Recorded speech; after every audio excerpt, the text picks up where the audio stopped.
A dream is if you're fucking flying or you got chicks all over you. You know there's a difference between a goal and a dream. A dream is long line. What, their hair all suck my dick. It's a dream. I fuck everything. I have 3 girls. Hello, everyone. Hola, mis amigos. You're listening to Oh My God Hi, Hijo de Dios. Hola. With me, George Lopez, porque ¿sabes qué? Let's do the show, porque I got a lot of things to do. I gotta go to that dry cleaner ahí. My kid fell, se pegó la cabeza. I gotta go get some Neosporin Paul. You know what George is? Oh, I'm sure he's around here somewhere. What's his name? George Lopez. George Lopez. Oh my God. OMG. OMG Hi. Oh my God, hi. This episode of Oh My God Hi is brought to you by Zippix Toothpicks. So, Zippix brings you a totally satisfying, convenient, flavorful way to curb cravings and relax with 2 milligrams and 3 milligram options. Okay, so I've been using Zippix. Aaron gave me some. There's one for energy. There's one for calm. And I'm going to tell you guys, Space Island Clove, nicotine toothpicks, you want to smoke less. There's every different kind. And I would say to you, peppermint watermelon. See, Zippix, they put shit on a palo. You could put whipped cream on a palo, but Zippix has found a way. Peppermint watermelon. That's like when you don't take a bath. So Zippix, I have them in the car, had them in my jacket, had them on the show. And I'm going to tell you something. Zippix works. Go to zippixtoothpicks.com today and use code OMGHI to save 10% off your order. That's zippixtoothpicks.com, promo code OMGHI. Must be 21 years or older to order Zip more, smoke less with Zippix toothpicks. It's been your dream how long? I don't think probably since before I retired from police work. I really got into listening to mariachis. I love them. I love the culture. I love their music. And I never used to listen to the words that much. Right. You know, matter of fact, I just got done watching this thing on Vicente Fernandez. Yep. On Chente. And that, what is it? Volver. Yep. I always thought, because I never listened to the words, I always thought the song, they play it every concert you go to. That's what is it about, Volver? Volver is like, it means return. Return. I always thought, since I never listened to the words, I thought it was return to Mexico. You know, everybody's screaming, fucking Volver, racist, Volver. Fucking racist. So I thought everybody wanted to go back, you know, the paisas from here wanted to go back to their country. It was about him returning to his love. And so it had... Volver. And I looked it up on YouTube. It even showed at his funeral.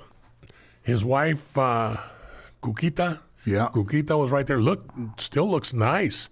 She looks nice. The 3 sons were there and the stepdaughter that he raised. And Leonardo, I think that was his name. Alejandro. The youngest son. He sang Volver. Everybody had their hands on the casket. One of the brothers just crying his heart out. And he sang Volver, Volver. And so... Did you cry when you saw it? No. Well, I got a lump in my throat, but I didn't cry. Maybe that was just Mecco from the night before.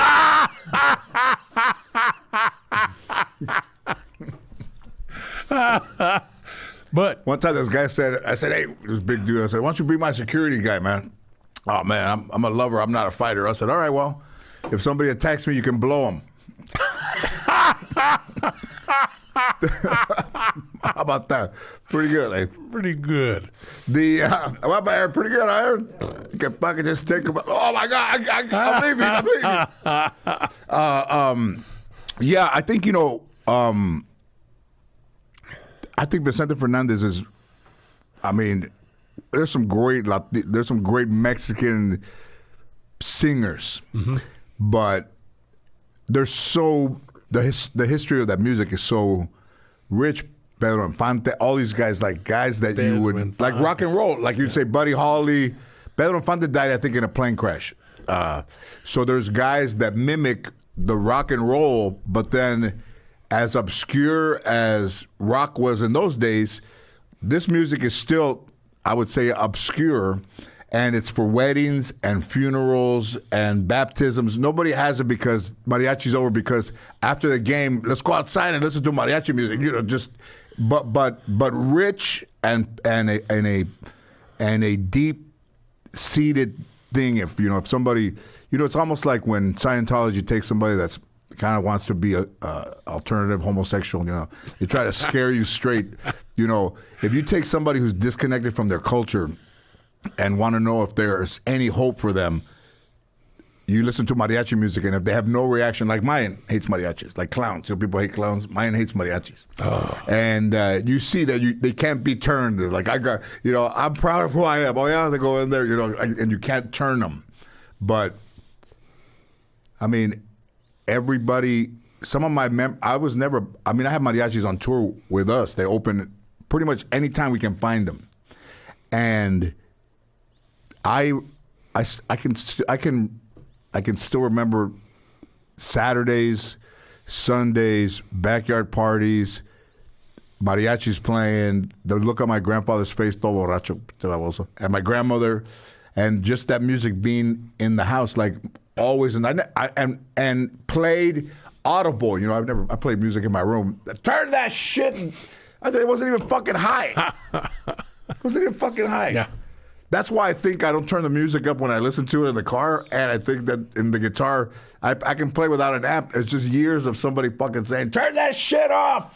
I never listened to it as a kid, and my dad, he had a favorite song. When that played... What was your dad's favorite song? El Rey. Yeah. And I never paid attention to the words. The first time I heard El Rey after my dad had passed, it brought tears to my eyes because that reminded me of my dad. Then I started listening to the words. And shit, that's a Mexican macho national anthem. It's like I'm still the king. Yeah. It's like with money or without money. I did it. It's like I did it my way. It's the Mexican. I did it my way. Exactly. I'm still the king. And so I love that song, and that was my dream. I wanted to play guitarrón singing El Rey, and I've sang El Rey in front of people before, but. I don't know how people sing and play guitar at the same time, but I want to do. I don't know how they do it either. I want to do that, and I just. So you had your first lesson. We're talking about Gil had his lesson in guitarón. That's right. That he wants to be his secret desire is to be a mariachi. First of all, I don't think you're gonna find a suit your size. I must say, you got to play in your own clothes. But don't they always give the biggest guitar to the littlest guy? Yeah. There's no, when they give out the instruments, here you, like a big ass guitar. And how long do you think it'll take you to learn? We bring your coach in here? You think he'll be in here and we can see your progress? I don't know. I'm afraid for him to tell you. But will you bring it in? I don't know if that guitar fits in here with all of us in here. I'll bring him in. Will you bring it in, and will we keep updates? And I'll bring a guitar. Yeah, and we can play. I was going to bring a guitar today. I told him. Matter of fact, I told him. I said George's going to shit in his pants when I tell him that. No, I love it. I love it because I think. First of all, I don't think anybody's ever too old to not want to do something they've always aspired to do. 69. A lot of us, just simple 69. You just need another person. That doesn't matter. If I could, you know how you could use a tin can as a base. There's nothing like having a real person there. A lot of times, you're older, you're by yourself. It's like using a crushed can as a base. You need a real person. Oh yeah, like that, Aaron. I hope a real bass is a real bass, not a fucking leftover Sunday fucking LA time. Yeah, I look forward to it. I've been practicing. I want to learn. And that's an acoustic guitar. It's not. Yeah, it's acoustic. All that stuff is all the mariachi instruments are.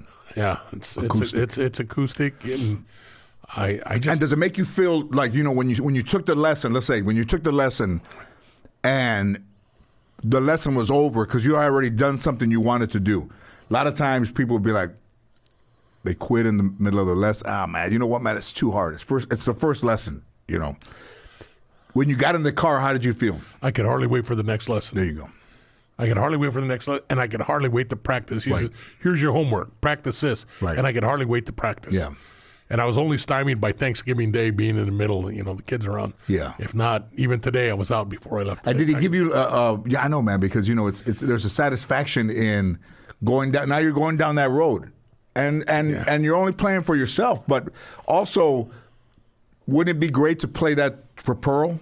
Oh yeah, she is totally supportive. My kids are supportive. Matter of fact, my oldest daughter said, "Dude, I'm really glad you're finally doing it, Dad. It's good for you. Do it. I'm so happy for you." So, how big is that guitarón? It's a big man. It's a pretty big thing. Yeah, it's pretty big. It's not heavy at all. It's light. It's acoustic. And does mariachi music have music like chords and all that? Yeah. Because I would think Mexicans are like, hey, no, si no, cabrón, mírame, like this. I don't think it's written out. If there's a fucking mariachi that can read music, that motherfucker should work on SpaceX because you got to be the smartest fucking guy around. I'll be able to read it.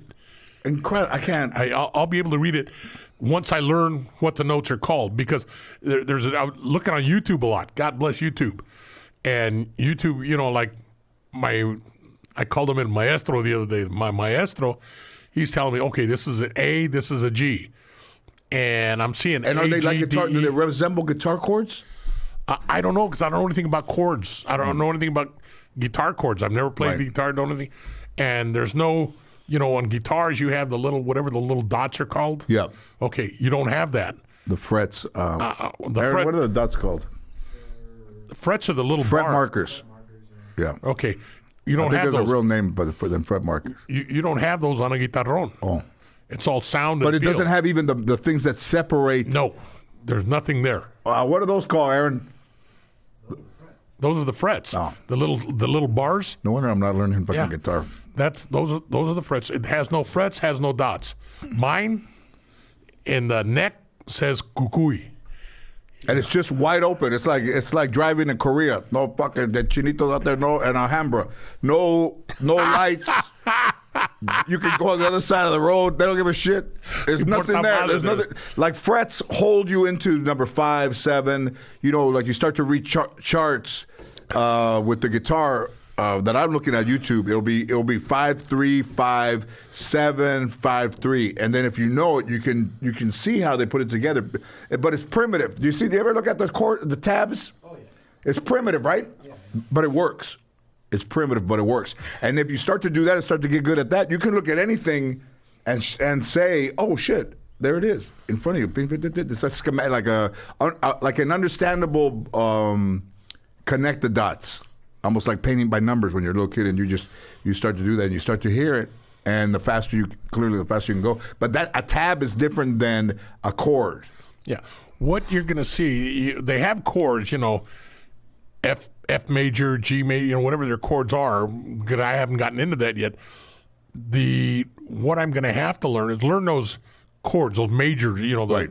But everything's going to have to be committed to memory.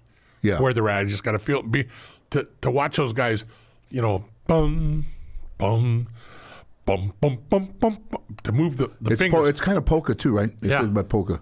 But so there's no frets. So does he tell you where to specifically put your hand or not, or just around the area? No, he right now it's hard to say because we've only learned 2 notes, but he specifically where to put them. And he said, so you're at home just doing... Yes, just 2 notes right now. That's all I'm doing. Yeah. And I want to learn. I'm hungry for more. I go to... That I get. My second lesson today. Oh, yeah. What? Oh, you're not going to the VFW? No, that's on Tuesdays. Oh, what's today? Monday. Oh, shit. So we'll go... I'll go today. And does it seem impossible to you, like when you're playing this after your first lesson? No. It seems like I just want to reach it quick, and I know I can't. Part of me says, quick. The other part, the homicide says, low and slow. Yeah. Do it right. Yeah. Learn it right. I don't want to get disappointed. If I try too quick, I'll get disappointed. When you listen to mariachi music, can you make out the guitarón in the you can oh yeah, I sit hear? there. I sit there and pretend to play it like if I were plucking it. Yep. And I've done that for years. Yeah. But I just don't know where these things go. Right. So I'm Congratulations. excited. We'll keep track of your progress. Mine too. I take the guitars all over. I know you do. I talk everybody. He's always got his guitar. Every time, everywhere I go, I take a guitar. And that Eddie Van Halen guitar. Yeah. Surprisingly, I take one of the ones he played on the road. Shit. And since the show started, or we started filming, I started to buy guitars, and good guitars. Like growing up, I would see a Les Paul, like Peter Frampton played a black Les Paul on Midnight Special, and his main guitar was that. Or you look at the guy from the Police plays Andy something like a Telecaster. So I got a little bit of all of them, but the more I'm attracted to are the Gibsons, like the Les Pauls, because they're all different wood. There's one that's from 1989 that's heavy as fuck, man, heavy. But I think they're better when they're heavy, aren't they? What about the Fender? That used to be the Fenders are light. Fenders are light, but their Les Pauls are different weight and heavy, and they're heavy. But the Les Paul doesn't have on the back like the Fenders have it open. Eddie Van Halen's had it open. Some of the guitarists have it open in the back, and the Les Paul is solid in the back. And they would do that because of the springs there, and the vibration of the wood. It's all connected to the wood, and that's what resonates hitting the strings and the wood all about vibrating. But even when I said I was going to stop buying guitars, there's some that you just can't not buy. I think, especially in this time that I'm fortunate, and on the inside, I looked in there, and there's a sticker on the inside, signed, and it was made by Candela, by Tomas Candela himself. Made the guitar. I know and his son is now working. He's got a son that graduated from Loyola Marymount. Yeah, and he says, "But man, I grew up. This is my business. This is just what I." And that's in East LA. So Candela's Music is a place that they still make handmade guitars, flamenco, folk, Latin. They don't make like rock and roll guitars, but No. I think they have a Modelo commercial. Maybe I don't know. There's something where you saw, but they've been in business forever, and that's where everybody goes. I think Willie Nelson, probably all those guys have probably gone there. Bob Dylan, all done, but rarely known. Like I didn't really know until you mentioned it that they've been in East LA for, I'm going to say 100 years, maybe. Yeah, the grandfather brought the music, brought it from Mexico, and eventually ended up in East LA. Yeah. And there was a grandfather and a dad, and then the dad passed and left two brothers, and now Tomas has it. And it's still going. When I went to Italy, there was a guy that was making mosaics. Givito with the one length, tapping, breaking the stuff, and he'd make the Sistine Chapel, and he'd make different places in Italy out of just the mosaic. So we bought a mosaic, and then we were talking to him, and he said that his grandsons, his grandfather handed it down to his great down the years. And that his kids didn't want to do it, and their kids don't want to do it. So he said, when I die, this whole thing that my family's been doing will go with me. Either yes, or he wanted to sell me one of those. Oh my God, I'll take two of them. But you can see where the kids are like, I don't want to be breaking fucking pieces of tile and making a smile or a fucking Bugs Bunny out of that shit. But it's meticulous work. Great work, and some things go when they go, they go. And we're talking about we talked about like somebody owning great comic books, like a collection of comic books, and they told the dude, hey man, sell those. Like he was older and he needed the money, and they're like, sell those before you die. You can pay for your medicine, you can buy a house, you got fucking millions of dollars in these comics. No, I'm saving them to give to my grandkids. And when he died, they didn't give a fuck. They couldn't wait to sell those things and turn a Superman #1 into a fucking Porsche. They sold that shit the minute that. All right, who do I have? How many bids for this? I mean, It's like, as much as people care about their families, and as much as I'm leaving it to my grandkids, they don't give a fuck. Tomas, they won't even sit with you. You think they're gonna care about your fucking Batman first episode Batman? Tomas's son, and they called him Tommy. I don't know if he's a junior or what, but they called him Tommy. There in the store. Such a nice young man, extremely polite, just kind, big-hearted, and was so proud of the fact. He says, I graduated, but my heart was right here in the business, and this is what I want to do.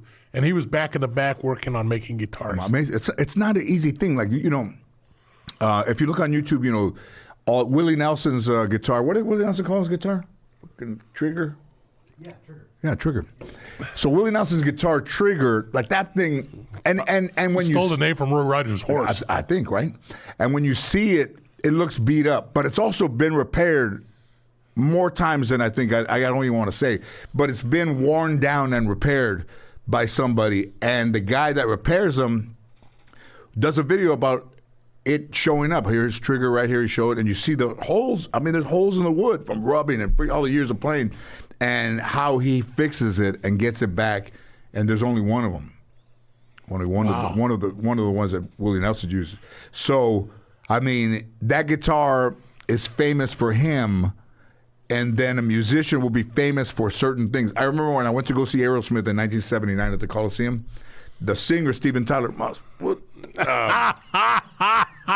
he used to hang scarves from, or still does, hang scarves from the microphone stand. Nobody else does it, or nobody else has ever done it. So there we are. I'm not even 18. I'm going to be 18. And all the guys are running around moving cables like the roadies getting ready for them to come out. And a guy brings out the stand, only the stand, with the microphone in it, with the scarves. And the whole 60,000 people cheered for the stand. Because the stand is like, oh shit, here he comes. Yeah. And just a stand with the things and just this fucking roar. And you're like, what the fuck? What's everybody getting excited about? They brought the microphone stand out. I mean, it's just like what music can do to your mind and to your dad's music, my grandmother's favorite song, my grandfather whistling, and all of those things. And then, do you want to get a guitar? I mean, Prince bought his guitar, that one he used all his career, from a J.J. Newberry for like $50, and he made $1 billion with a $50 guitar.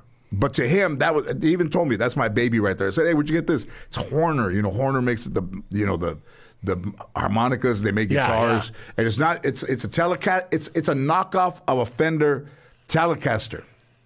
And to Prince, he said, that's my baby right there. Of all the guitars he ever had, and it's in Purple Rain. He plays it all the time. Played at the Forum. Plays it in the Super Bowl. We did the thing. And that's his guitar. Like, that's the number one. I mean, Chris was in here. Chris said, oh, that's C1. Chris Perez, all that stuff. But yours will be G1, Guitarron 1, and then as you start to, I guarantee you, as you start to play and start to see progress, you'll want to get a flamenco type of a Spanish guitar, maybe. Yeah. This guy, the first thing the instructor told me was, he saw me walking up with a guitarron. And he thought, no, it's a restaurant at the corner. And he says, okay, first thing you got to do, lesson number one, he says, you need to get a guitar case for it. Yeah. He says, and I said, yeah, I know. I've had it. Nobody could touch it. It was in my den. It was protected. I could see, nobody said, but it just frightens me to see somebody.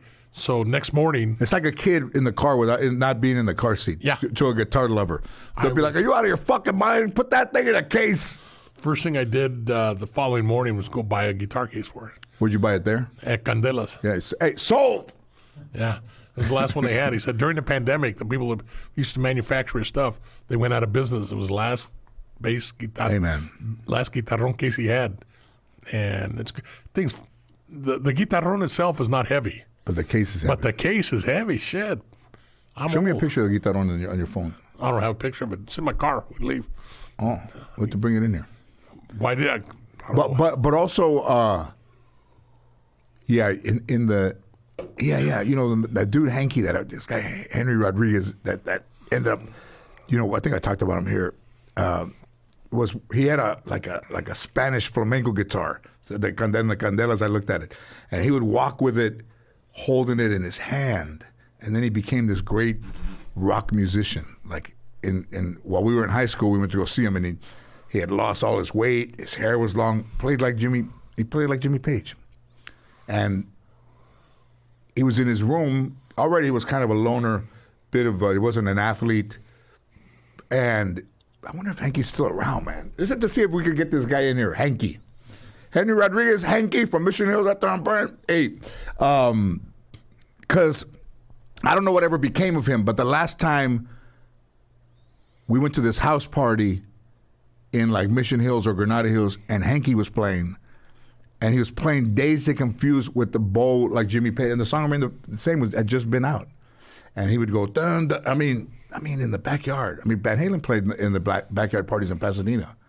I mean, and all those things are all amazing, man, that a kid can be in his room or somebody can be in their room and teach themselves something that they could use, like the pioneer, somebody go gets, the water and then you could learn an instrument and use that, because every person that plays guitar had to start from zero. That's where I'm starting. Yeah. And I told him that it was always my dream. I wanted to play El Rey, and he said, well, do you want to learn how to play guitarron, or you just want to learn how to play El Rey? I said, no, I want to play the guitarron. Right. I learned how to play the guitarron, El Rey will come in. I just don't want to learn El Rey. I want to learn how to play the guitarron. And if anybody's out there, what's the number again? I can't remember that number. It's 818-533-1843. We should probably put it on here somewhere.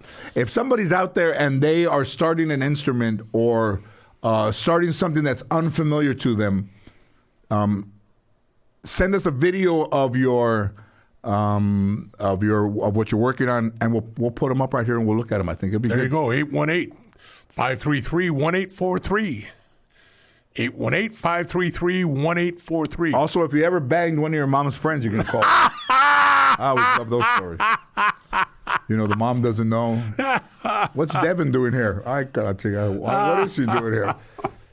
She's in the satisfaction business. Hey, so let's change the subject. Let's go. What do you make of the Idaho, the college kids in Idaho? Have you heard what happened? No. At all? No. Aaron, you heard about that, right? I've been practicing the guitarron. Vaguely? Yeah, I didn't really pay attention to it. So, no. So in Idaho, these 4 college kids, 2 were at a fraternity party, and they go home at 1:45. 2 girls were at a bar, and they have footage of them at a food truck. Guy was streaming on Twitch. So they live in this house with 6 people. So 2 roommates are asleep. 2 come, a boyfriend and girlfriend, and then the 2 girls that have been drinking, and they go get food and they go home. And then in the morning, a 911 call comes in at 11:58 in the morning, and those 4 people have been killed brutally with a knife.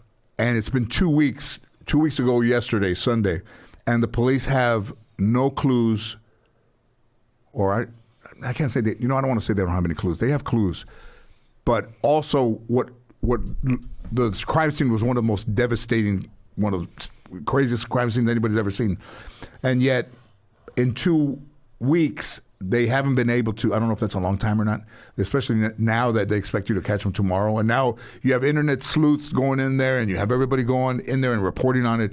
But now it's getting to the point where if the parents, sorry for their loss is incredible, say something about the police, now you have other people that say that it's police bashing, because of course in our culture, sure, you can't say anything against anybody. Your parents lose a child, which is the most devastating thing. And if they say that they're a bit unsatisfied or not satisfied with the direction of the investigation, that's not police. That's not bashing the police. That's somebody that's lost somebody. In the Q shooting in Colorado, the guy who tackled them, all of a sudden they're attacking him, gun rights people. I mean, it's a wild society that we've created for ourselves. Sure. One of vipers and a room of just people who are just only want to attack. When you look for fault, you can find it. I don't care who you are, what it is. When you look for fault, you can find it. Idaho is not known for mass murders. Not at all. So the problem lies, number one, not saying anything bad about Idaho Police Department, but when you have something like that, it takes expertise. You got to go in there. You can't send new people in there. You got to have, and if they don't have that much expertise, so many, then you miss stuff and things just get slow. The investigation is slower and slower and slower. Let me ask you this, because that's someone removing. I don't like the word, I don't like the K word. That's somebody removing people, and 4 people in a brutal way. is there?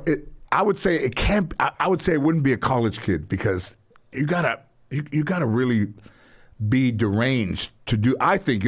I mean, maybe you don't have to be deranged to do that, but there were 2 other girls in there that were sleeping that didn't hear anything going on, and I would just assume if you were young, that's somewhere hard to go for somebody being mad at somebody or somebody wanting to rob these girls or somebody wanting to hurt these kids in that house. It's much more brutal than taking 4 lives of 6 people that are in the house. I would sit there and say, chances are, whoever the killer or killers are, they know somebody in that house. They're connected because they let 2 of them live. They got in, they got out, and there's got to be some kind of connection. There should be, and as time goes on, they'll be able to. There was a dog in there, and the dog didn't bark. Yeah. Would it be the dog didn't bark because they're familiar with the person, or the dog's asleep, or the dog's in another part of the house? It was a tri-level house, 6 people in there. I don't know. You know, Richard said he was never afraid. Dogs never bothered him because he could get along with dogs. You know, so it didn't bother him at all. So I don't know about the dog issue, but why go in there and kill 4 people and let 2 people live unless you didn't know they were there and you didn't? And it just seems unusual that they would go in, go out, kill, and without knowing nothing much more about it. There has to be, you know, something from the outside brought in and something from the inside taken out. So the physical evidence and the crime scene is so important. If it's one instrument being used, yes, and you go here, and then you go here and here, will there be a connection through blood? Oh, sure, there should be. There should be. You're taking blood off of this person, now you're transferring it onto that person, now you're going to get a mixture of blood and onto the third person. It's possibilities. Not that they'll necessarily find it, but those things like that are the things that you have to take time for.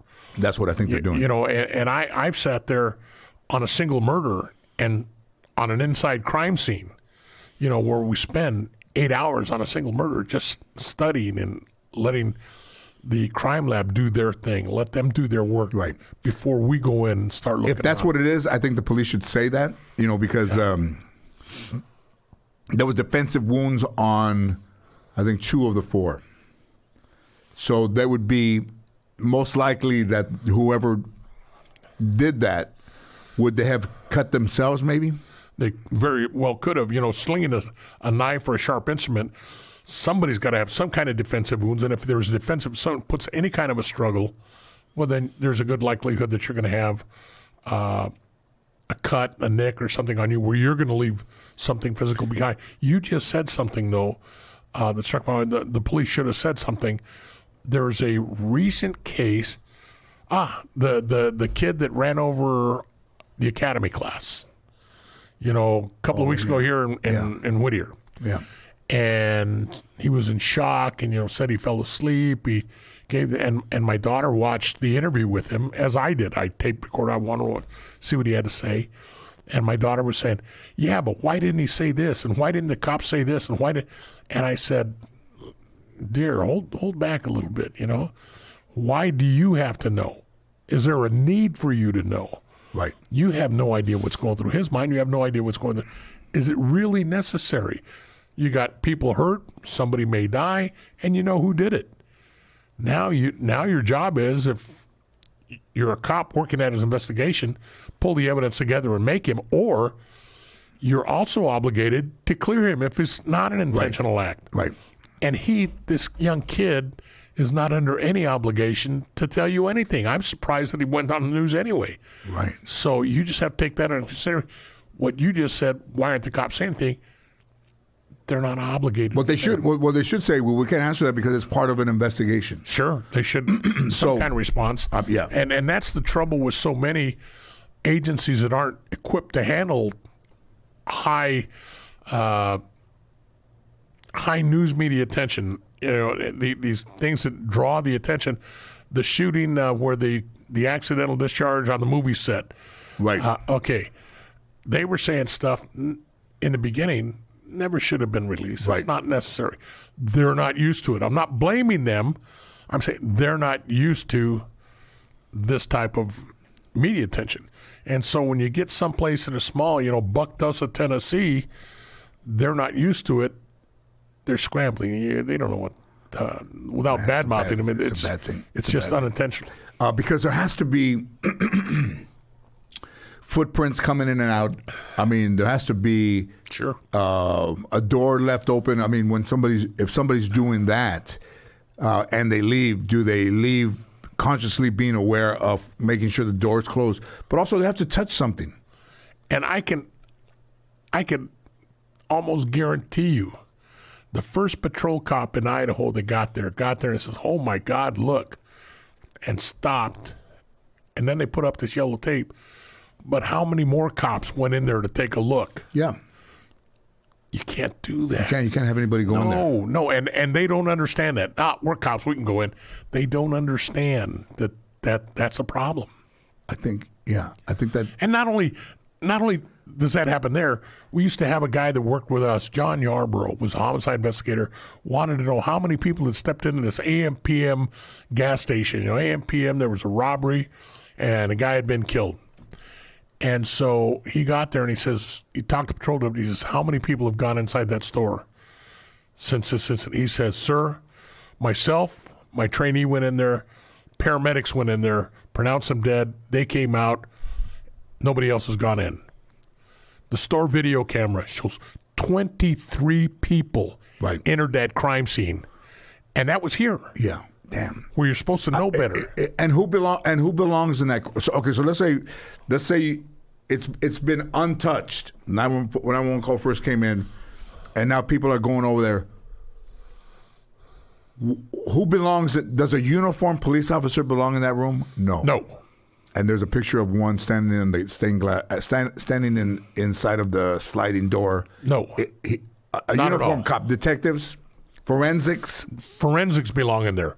Forensics need to go in there. They need to study. They need to clear. They need to find everything they can without people being inside that room. They will clear a path for you to go inside. And only they belong in there. Yes. We're gathering evidence. Yes. On the case that I mentioned, we were there out there 8 hours. We got there, poked my head inside the door, stepped back out and said, "Wait till the lab gets out here. I need physical out here. Give me this, give me that." And then we went back inside until after they had cleared away. And I mean, off of stuff like this. If this were your floor right here, you walk in there, we have the ability, back then, I don't know what they're using now, we had something called electrostatic dust lifter. So it's like the film that they put on your tinted windows. Right. You put a piece of tin over, you put one probe right here, one probe on this side, you hit the electron, and the thing just sucks itself to the floor. You take off the electricity jolt, and you pick it up, and you got a perfect footprint right there on that piece of paper. So I don't want to go in there and put my big patas in there. Yeah. Just those are for the suspect. He goes in there, maybe he'll drop some hair off his head. Right. Maybe he'll spit. Maybe there's something. Hit it up with fluorescent lighting. Do whatever. Clear that area. Every possibility. You owe it to that dead person, or in this case, those dead people, to do it right. Once they're done, then you can go ahead and say, okay, now, homicide, you can come in and bring a photographer with you.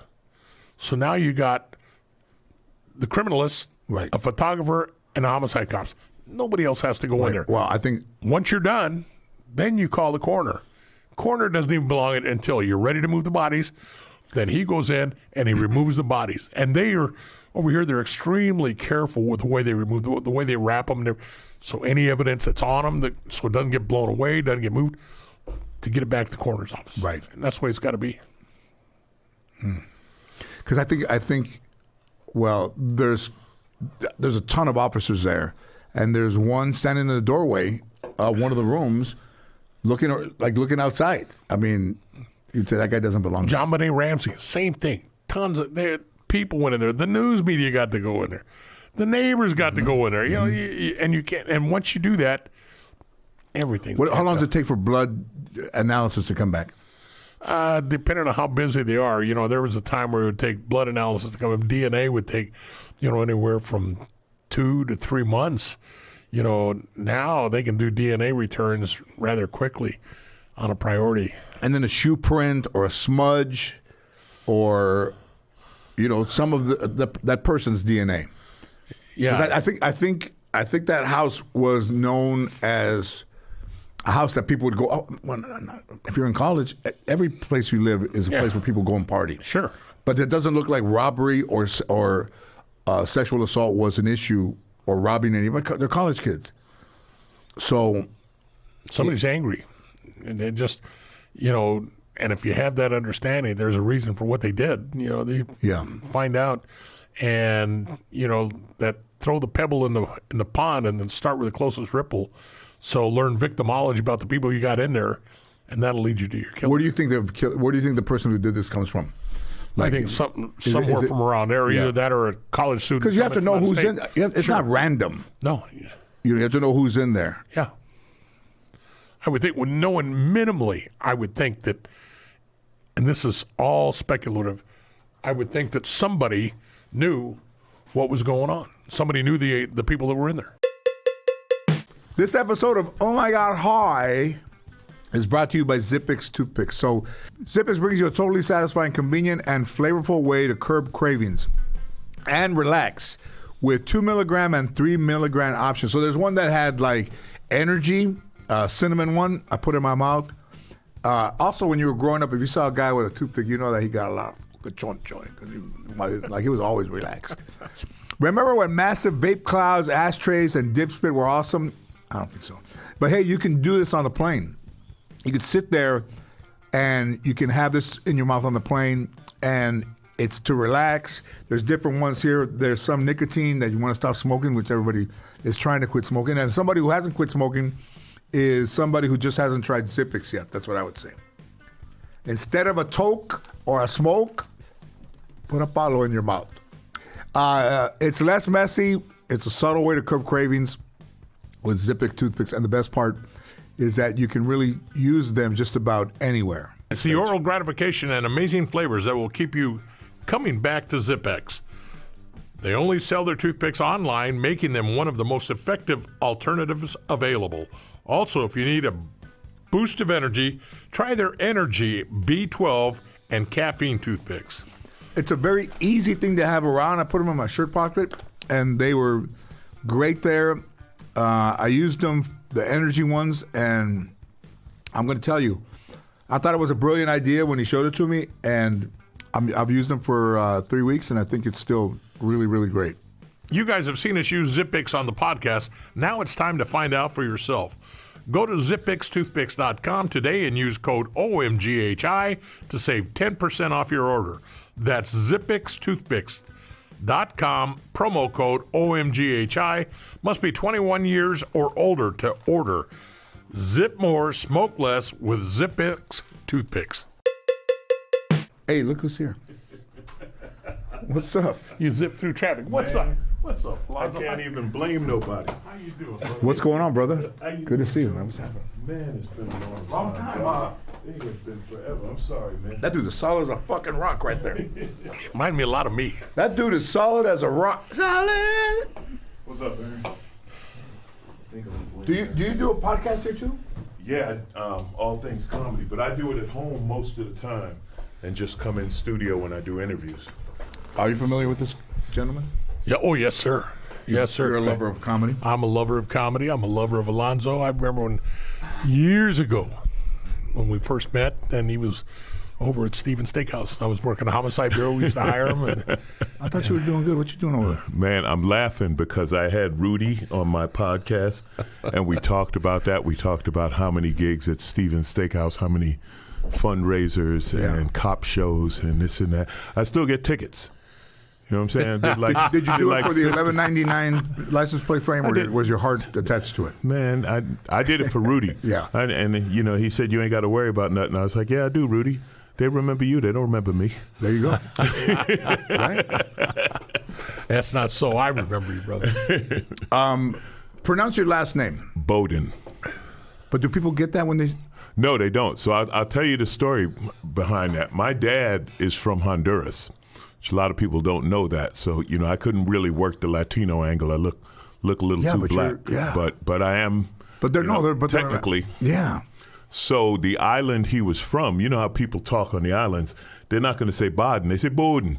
Yeah. Bodden. So that's just how it's pronounced. So grammatically, it would be Bodden. So when somebody says Bodden, they're saying it the right way. Yeah. But the way that it's been said is Bodden. Right. You're not related to the famous pathologist. No, not that I know of. Yeah. Either that or Yeah, he was a big dude nationally. No, but he's totally a big forensic totally white. Totally white, not from the But island. there's light-skinned Latinos. When I was in Puerto Rico, there was a girl with red hair, spoke Spanish perfectly and English perfectly. Yeah, Puerto Rico, I remember being there and seeing like blonde, blue-haired, like Malibu people, and then they start talking, and they're totally Puerto Rican. Like, okay, something. Yeah. They got a little town in Guadalajara, same way. You walk down, you don't know whether to say buenos dias or good morning, because they're blonde hair, blue-eyed, just like that. You know what that tells you? Well, fuck anything. That's right. But was your father? Did he have an accent?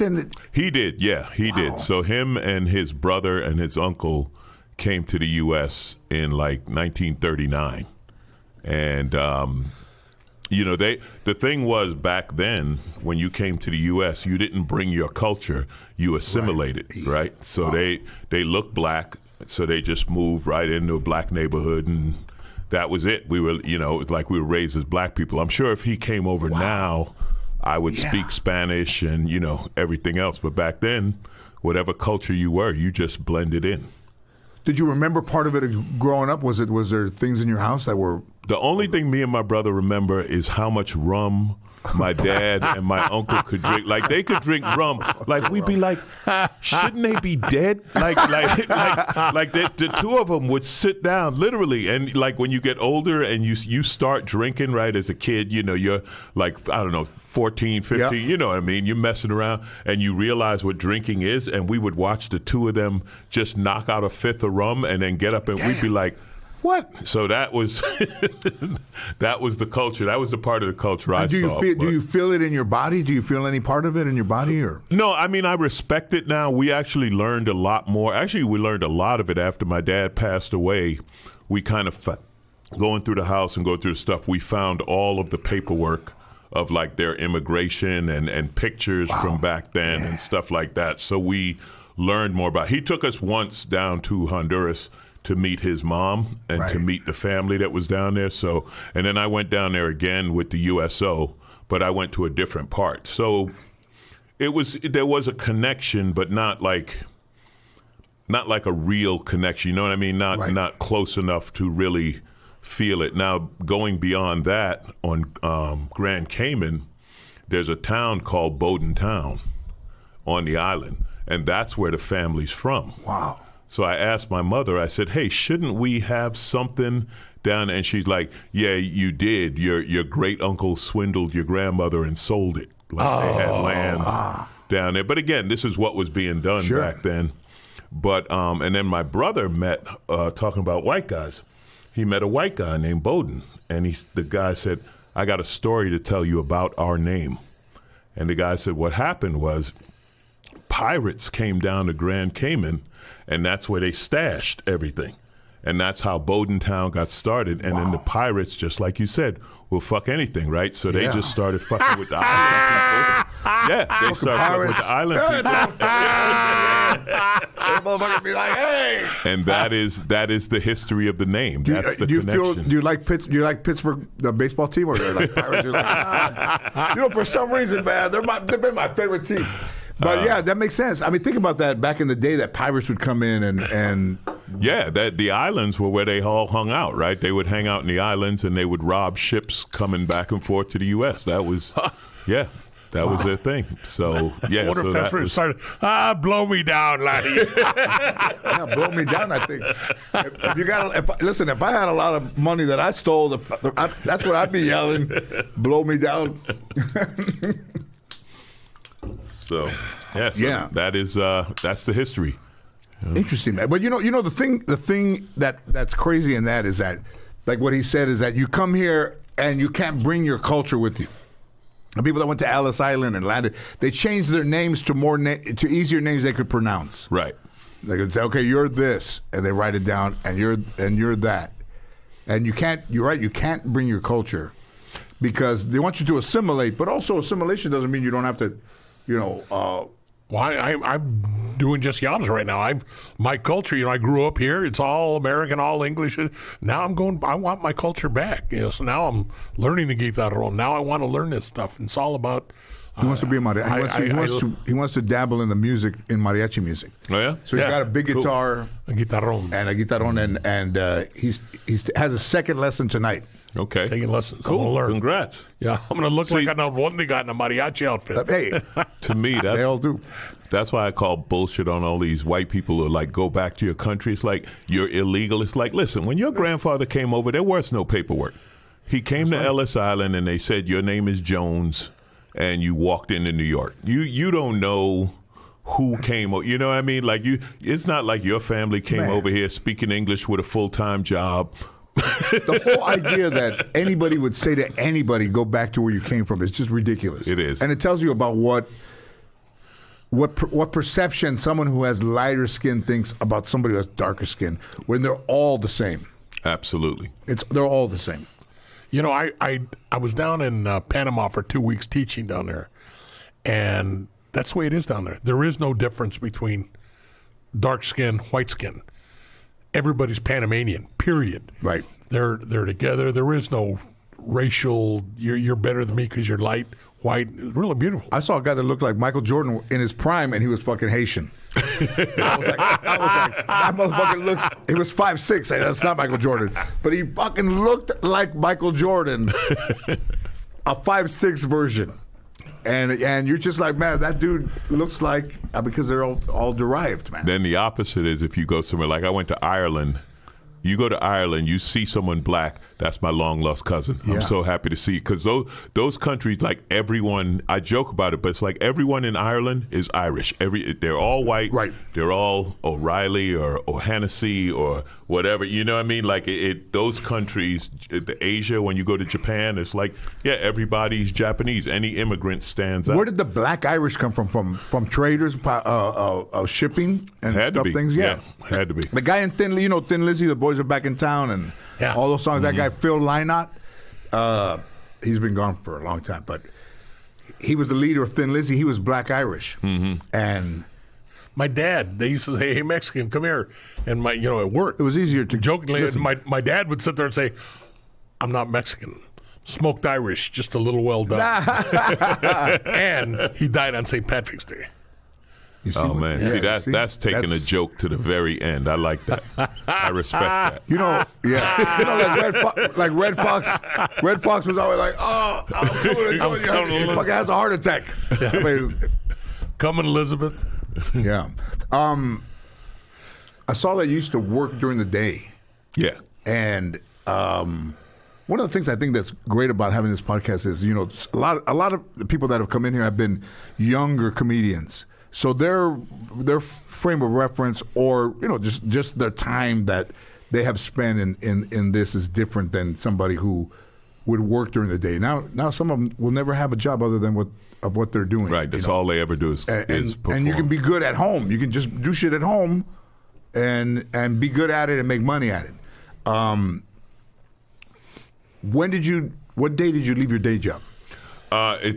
Actually, it's coming up. I gave up my day job in December of '92. Wait, this is 2022. Yeah. Oh, wow. December of '92. So I was my first career was aerospace. I was an airplane mechanic, and then Were you in the military? No, I went to school for it, and then I Did you go to worked. school from like what you see on Channel 13, like where you could be a mechanic in 6 months? No, actually, no. My high school, I grew up in New York, right? So New York has had high schools for trades. You could go to, I went to aviation. They had automotive. Of course, the famous one is performing arts. Right. Fame, right? Yeah. But you could learn, they had like Queens Vocational. You could learn to be a plumber, electrician. You could learn all the trades while you were in high school. So I went to aviation high school. I got hired by Lockheed, which used to be right over here in Burbank. right. Where the big shopping airport. center is. Right. And I did that. I bounced around that business for like 10 years. Then I started training new mechanics. And when I stepped in front of the classroom, like I had never really done public speaking or anything, you know, everyone gets nervous. To me, it was the most natural thing in the world. Just be up there. And I was talking and joking, and they were laughing, and I just said, you know, I want to try stand-up, you know. And did they tell you should be a stand-up, or did you? Some people did, but I'll tell you where it came from. Since it's George Lopez, I got to get on. You got to get real. Can't bullshit, George. I mean, I'm the one that bullshits. No, but I don't require the people I interview. I'm gonna tell you a story about you that I remember that you will never, you would never remember. But anyway, If it's from the 90s, I won't remember. I went to rehab in the 80s, right? I went through the whole cocaine crack thing. Yeah, wow. And I got sober at a place called Studio 12, right? So the stars went to Betty Ford, and the crew went to Studio 12, right? I was with the cameraman, the lighting, the makeup, and this and that. But they were the ones who like showed me the entertainment business. They were like, "Yo, man, if you want to do this, you could do it." Like it, you know, it like if you're not around entertainment, and I don't know your history, how you got into it, but where I come from, go to school, get a job, work. Entertainment's the farthest thing. It's like this different world. Yeah. Like you can't. They would like you can do that. So I did it, man. I took one of those writing classes, like the 6-week comedy writing class, and I did that first 5 minutes, man, and just never looked back. I said I'm not going to work on an airplane again, and I just started chasing it. That was. And where did you do your first 5 minutes? 93. It was a theater in Santa Monica where they used to do the A-list and. Yeah. Some other stuff. The theater's not there anymore, but they used to use it for Comedy Central. I remember that theater. And during the day, they had, you know, comedy classes. So that's where I went. I remember that place. So then my first job after a few months doing open mic, I did open mic at the Laugh Factory, and Jamie hired me as a doorman. That's right. Right. So I'd be the doorman, and I get on stage. That's right. And you gave me a piece of advice one night. Rodney was there. And this chick, half her set was talking about, oh my gosh, Rodney, blah, blah, blah, blah, blah. And you said to me, you said, yo, man, never worry about someone famous. They know who that is. You do you. You told me, you said, don't even mention it. He was like, they know they saw Rodney. Right. They didn't need you to tell them they saw Rodney. Right. You know? Yeah. So I appreciate that. You gave me that advice, and that has always stuck with me. Like, yeah, don't. Okay. You know. I'm going to tell you, so... And I still believe that to this day. So I went to an AP AIDS Project Los Angeles show at the amphitheater in the 90s. And I think, man, wow, was it Jennifer Hudson? When did Dreamgirls come out? Was it Jennifer Hudson? No, that was in the 2000s. Yeah, it might have been the first Dreamgirls, the one from Broadway. I don't remember who starred in that, but they did. Dreamgirls was on Broadway and then later became a movie. Oh, okay, so I go to APLA, and there's an African-American woman singing that's only supposed to sing 2 songs. And Jennifer Holliday? Yes, that's who it was, yeah. Okay, it was Jennifer Holliday. Mm-hmm. Sings one song, they go crazy. Sings a second song, they go crazier. And she's supposed to leave, but they're in such a frenzy, standing up, cheering, that she's just looking around. They say, well, do another song, which was only 2. Mm-hmm. So she does another song, and she's killing it. And I sit there, and I say to myself, I can't imagine who's fucking next. Who's gonna come out? Who's gonna come out next? And who came out? Robin Williams. And Robin Williams walked out, and he never mentioned her. He never said how incredible she was. He just went into doing his thing, and in a minute later, it was like she was never there. And he pulled all of that together and used it for him, and he did the whole, the whole, all the things he used to do, and it was the most, to me at that time, it was the most brilliant thing I've ever seen. And then I do a thing with, oh man, what band was that? Cool in the Game. Some band at a fundraiser, and it's Kenny G, and then Michael Bolton sings with Kenny G. Ooh. Mm-hmm. And one of the guys in the band says, "Shit, who's following this?" And I said, "I am." And I went out there and never mentioned them and did my thing. And a minute later, it was like they were never there. And I saw that less, and it works. Yeah, it does. It does. It works. So, I saw that, and I learned from it. But also, what I like about you and seeing you, I remember seeing you as a dorm. That's right. And we always talked. Yeah, that was, I tell people, like, I had the ultimate education because I was a doorman in the early 90s. So it would be like George, Damon, George Wallace, Dom Herrera. Like, it would just be murderous row that I'm watching every night, so yeah. And at that time you were the doorman, you were not working during the day anymore? I was hustling during the day, trying, doing what, my main job, actually, I was a driver for the kids show Power Rangers. Yeah. So I would work when they did location, I would drive for them. And then you know how it is. What you got to do to pay the rent, Yeah. So, yeah, I was in that transition period. So there are a lot of different ways to go. So what would you say to somebody that, he wants to play the guitar, I play the guitar. What would you say to anybody that is working? Because I mean, when I worked during the day, and I knew I wanted to be a comedian, and I would sit there in this room on Balboa Boulevard where my grandmother worked. I would sit in this room at night or sit there during the day and think, what I want to do for a living seems so far away to even make $1. First, you got to be able to be good enough to make $1, but to sustain a lifestyle from where I'm sitting in this room, checking off these boards. How did I get from there to here? What would you say to somebody that is what? Yeah. Listen, man. People have talent. And in a lot of families, if you sing, man, you ain't shit. And you all of that means something to somebody when you say to somebody, you ain't shit. Or if somebody says, you should do it, that's them telling you should do it, but whether you do it or not is up to you. Yeah.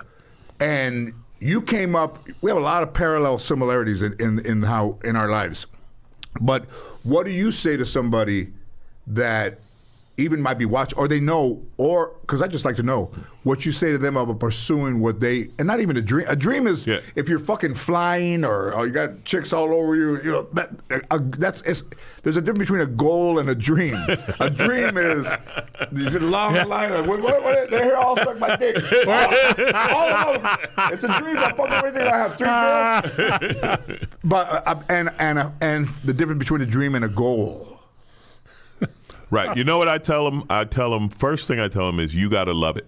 You have to love this because, people talk about how hard we work and all the work. If you love it, then that shit doesn't matter because it's just about doing it, right? It's about, driving 2 hours for free or to make, if you make $20 and get dinner, like that's the gig or whatever. So what I would tell them is, listen, you got to remember that you want to do this. You love doing this. So whatever you do during the day, do what you got to do to pay the rent. I mean, hopefully, you ain't selling dope or robbing nobody. You don't want to do 5 to 10 and then have to come out. But it doesn't matter. Whatever gig you got to do during the day to, like now, there's a guy who opens for me in New York. He's an Uber driver, right? And I told him, I said, yo, man, you're driving an Uber in New York City and you're not doing any material about that. Right. There has to be some of the craziest shit. If you're driving an Uber in New York City, there have to be some crazy people that get in your car.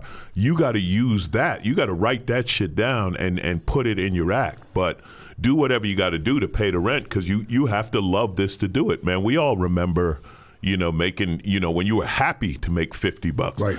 I remember, how's this for one? Remember when you wanted to work weekends? Remember your whole gig was Monday, Tuesday, Wednesday, and then the pros worked the weekend? That's right. And you were like, man, one day I'm going to do Friday. That's right. Yeah, that's right. Friday, yeah. Well, I saw a guy, I will say his name, a comedian I worked with in, I think, the Improv in San Diego. And he was the headliner, and he had like 25 minutes of material about dating. And I'm really good, strong. So afterwards, the next day, we have breakfast and lunch, and I said, I didn't know you had a girlfriend. I didn't know you were dating anybody. He goes, I'm not. I just wrote material about it, but I'm not. Mm-hmm.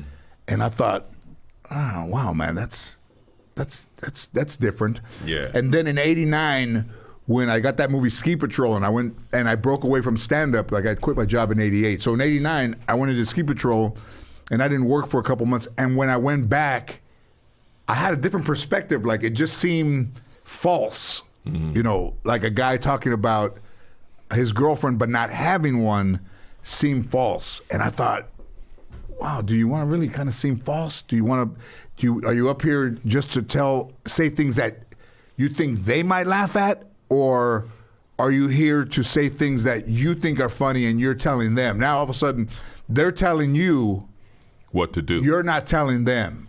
And he's picking stuff that's generic and just kind of middle of the road is always going to be safe. Mm-hmm. But he turned out to be a safe type of comedian. And at some point, people have to choose what lane you're going to be in. And to me, at that point, it just seemed everything derived seemed so false, and I didn't. Well, that's acting. Yeah, that's acting. Right, that's acting. If I'm going to I'm not married and I don't have kids, and I start doing a married with kids routine. Yeah. Well, now I'm playing the role of a dad. Right. Yeah. You know, I'm not a dad. I don't know really what it feels like when your kid throws up in the front seat of your new car or some shit, but I can make a joke about it, you know. Mine was throwing up one night, and I put her back to bed. Fucking Jimi Hendrix in there. She could have died, swallowed her own vomit. That little Jimi Hendrix. And it was just me and her, and then Ann gets home and checks on her, and there's vomit all over the bed. And she picks her up, and we take her to emergency. And the whole way, I had to hear, "You had no idea she was throwing up." I said, "Fuck yeah, I did. She had thrown up for 5 hours in a row. I got shit. I got TV to watch. I got time to be fucking worried about." So, to me, that's more real than putting her to bed and reading her a bedtime story. I couldn't wait for fucking Maya to go to sleep. Right. I mean, the amount of Benadryl that kid it's a wonder she can fucking stand straight. It's a wonder how she doesn't say every day, "I'm still Is anybody else still fucking lightheaded?" I only had one kid, and I couldn't wait for that motherfucker to go to sleep. It's like, God damn, is it mine? And I said her bedtime. They said, "What time is her bedtime?" I said, "Sometimes it's 11:30 in the morning." I'm not gonna lie. When I'm tired of fucking seeing her, that's when it's her fucking bedtime. And Ann would be with her, and they'd be fucking playing with sand. I'm like, man, listen, I never proposed to be the best dad, but when you don't want to spend 3 hours of 24 with your kid, you know, maybe you should have. I don't know. Yeah, but that's honest. That's funnier. Yeah, to me that's funnier. To me, that's what it was. That's what it was. And. Have you ever been close? I mean, being married, Gil. First of all, you know Gil's history? No, I know you. I know the name. I don't tell me the history. Midnight Cowboy. He was one of the first dudes, a hustler. No, Worked. no. You're that Gil. You're that Gil. Yeah. I like Gil your work. 5-0. I like your work in the '70s.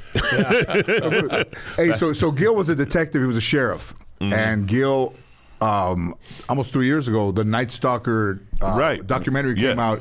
And that's you. And that's him. Yeah. Okay. Yes, I do know your story then. That's my story. Yeah.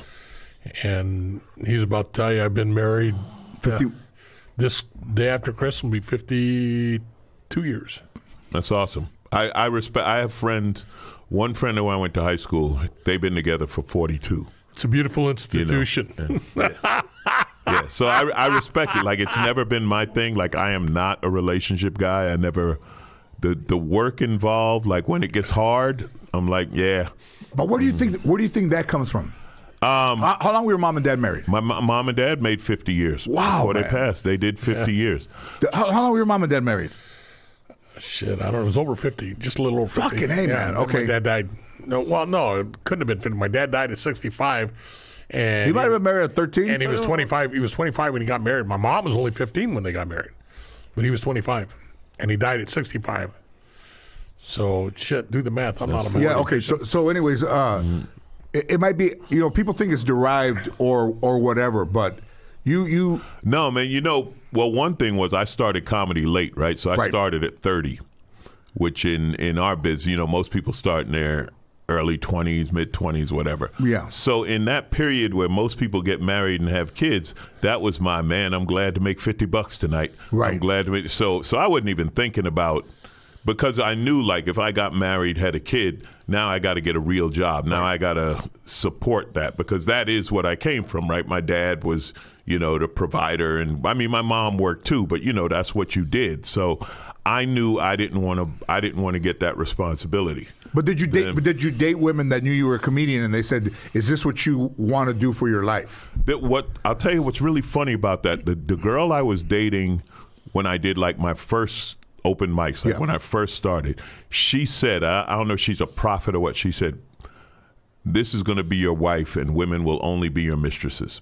Like, she knew it then. She said, "This is what you. This is." Wait a minute, you were fucking Miss Cleo? Yeah. That's all I can think of. So I always say that there were two women I've had in my life. But also could that woman have been a messenger to you? Absolutely. Somebody that was there to tell you what your future was going to be? Yeah, I believe that.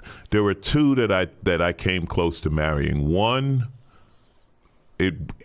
that probably would have been good, but we were both scared of it.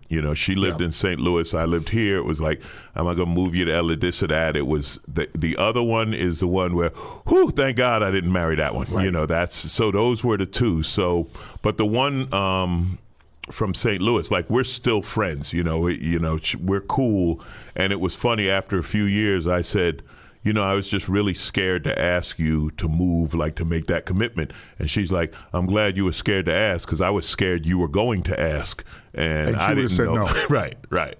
So it's a tough thing, man, because in stand up like that, there is no money. Like, there's not enough to sustain yourself, even actors that I've seen. That time, one time, the actor that was in the Karate Kid, and then he did stand up at the Comedy Store in the early '80s. He was in the Karate Kid, and then he said, "Come to my apartment. It's up by the Hollywood, by the Magic Castle." Mm-hmm. And he was in there living with like 3 or 4 other actors, and they're in there, and they're looking at the coffee table, and they're trying to pull together money to buy milk and Kraft macaroni and cheese so they could all eat. Mm-hmm. And I said, here's a 10. And they're like, "Oh, we'll pay you back." No, but I was still working during the day. Yeah. But they were out there just grinding and trying to make it.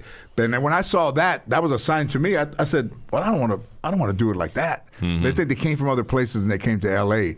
But I grew up 12 miles from Hollywood, and I thought, "Oh fuck, I don't want to do it like that." It takes a special woman to take this ride. Mm-hmm. Like I work a lot with a lot of jazz musicians and stuff like that, and well, them too. You host the festival, the bowl and stuff. But one thing I noticed with them, like, and I don't know if it's just jazz musicians, but these guys have been married forever, and their wives are truly their partner. And I'm like, it takes a special woman to understand the travel, when you come home, even when you're in town, right? You're still not home because you're still doing spots at night, and then you have to put up with, like, I always joke that I tell my nieces, like, listen, no athletes, no musicians, but especially no comics. No, because if you're a comics woman, you have to put up with the broken part. See, everyone else gets the funny part. You got to put up with the broken part that makes us funny. That's right. And that part, you like, I heard a story of somebody that worked on my first show, and this guy was an athlete, attractive, good-looking guy, like pictures, probably had major league potential, and he had a scholarship from high school to go play baseball at a well-established college, and his high school girlfriend said, if you go do that, what's going to happen to us? Like, what's going to happen to me? Where are we going to go? I don't want to go and do that. Whatever. I don't want you to go and do that. I want you to stay with me. So he turned down his scholarship, stayed with her, and she fucked his best friend. And he he a pitcher or a catcher? I think he was a pitcher that turned into a catcher. But he put everything on the table for her, and she did that, and he never rallied to go back around and go and get that. Yeah, it's it's tough. It's a tough like you have to put up with. Like she has to say, okay, I'm gonna support you in this. I'm gonna be with you in this. It's not even like if a woman supports a guy in medical school, if he graduates, he will be a doctor.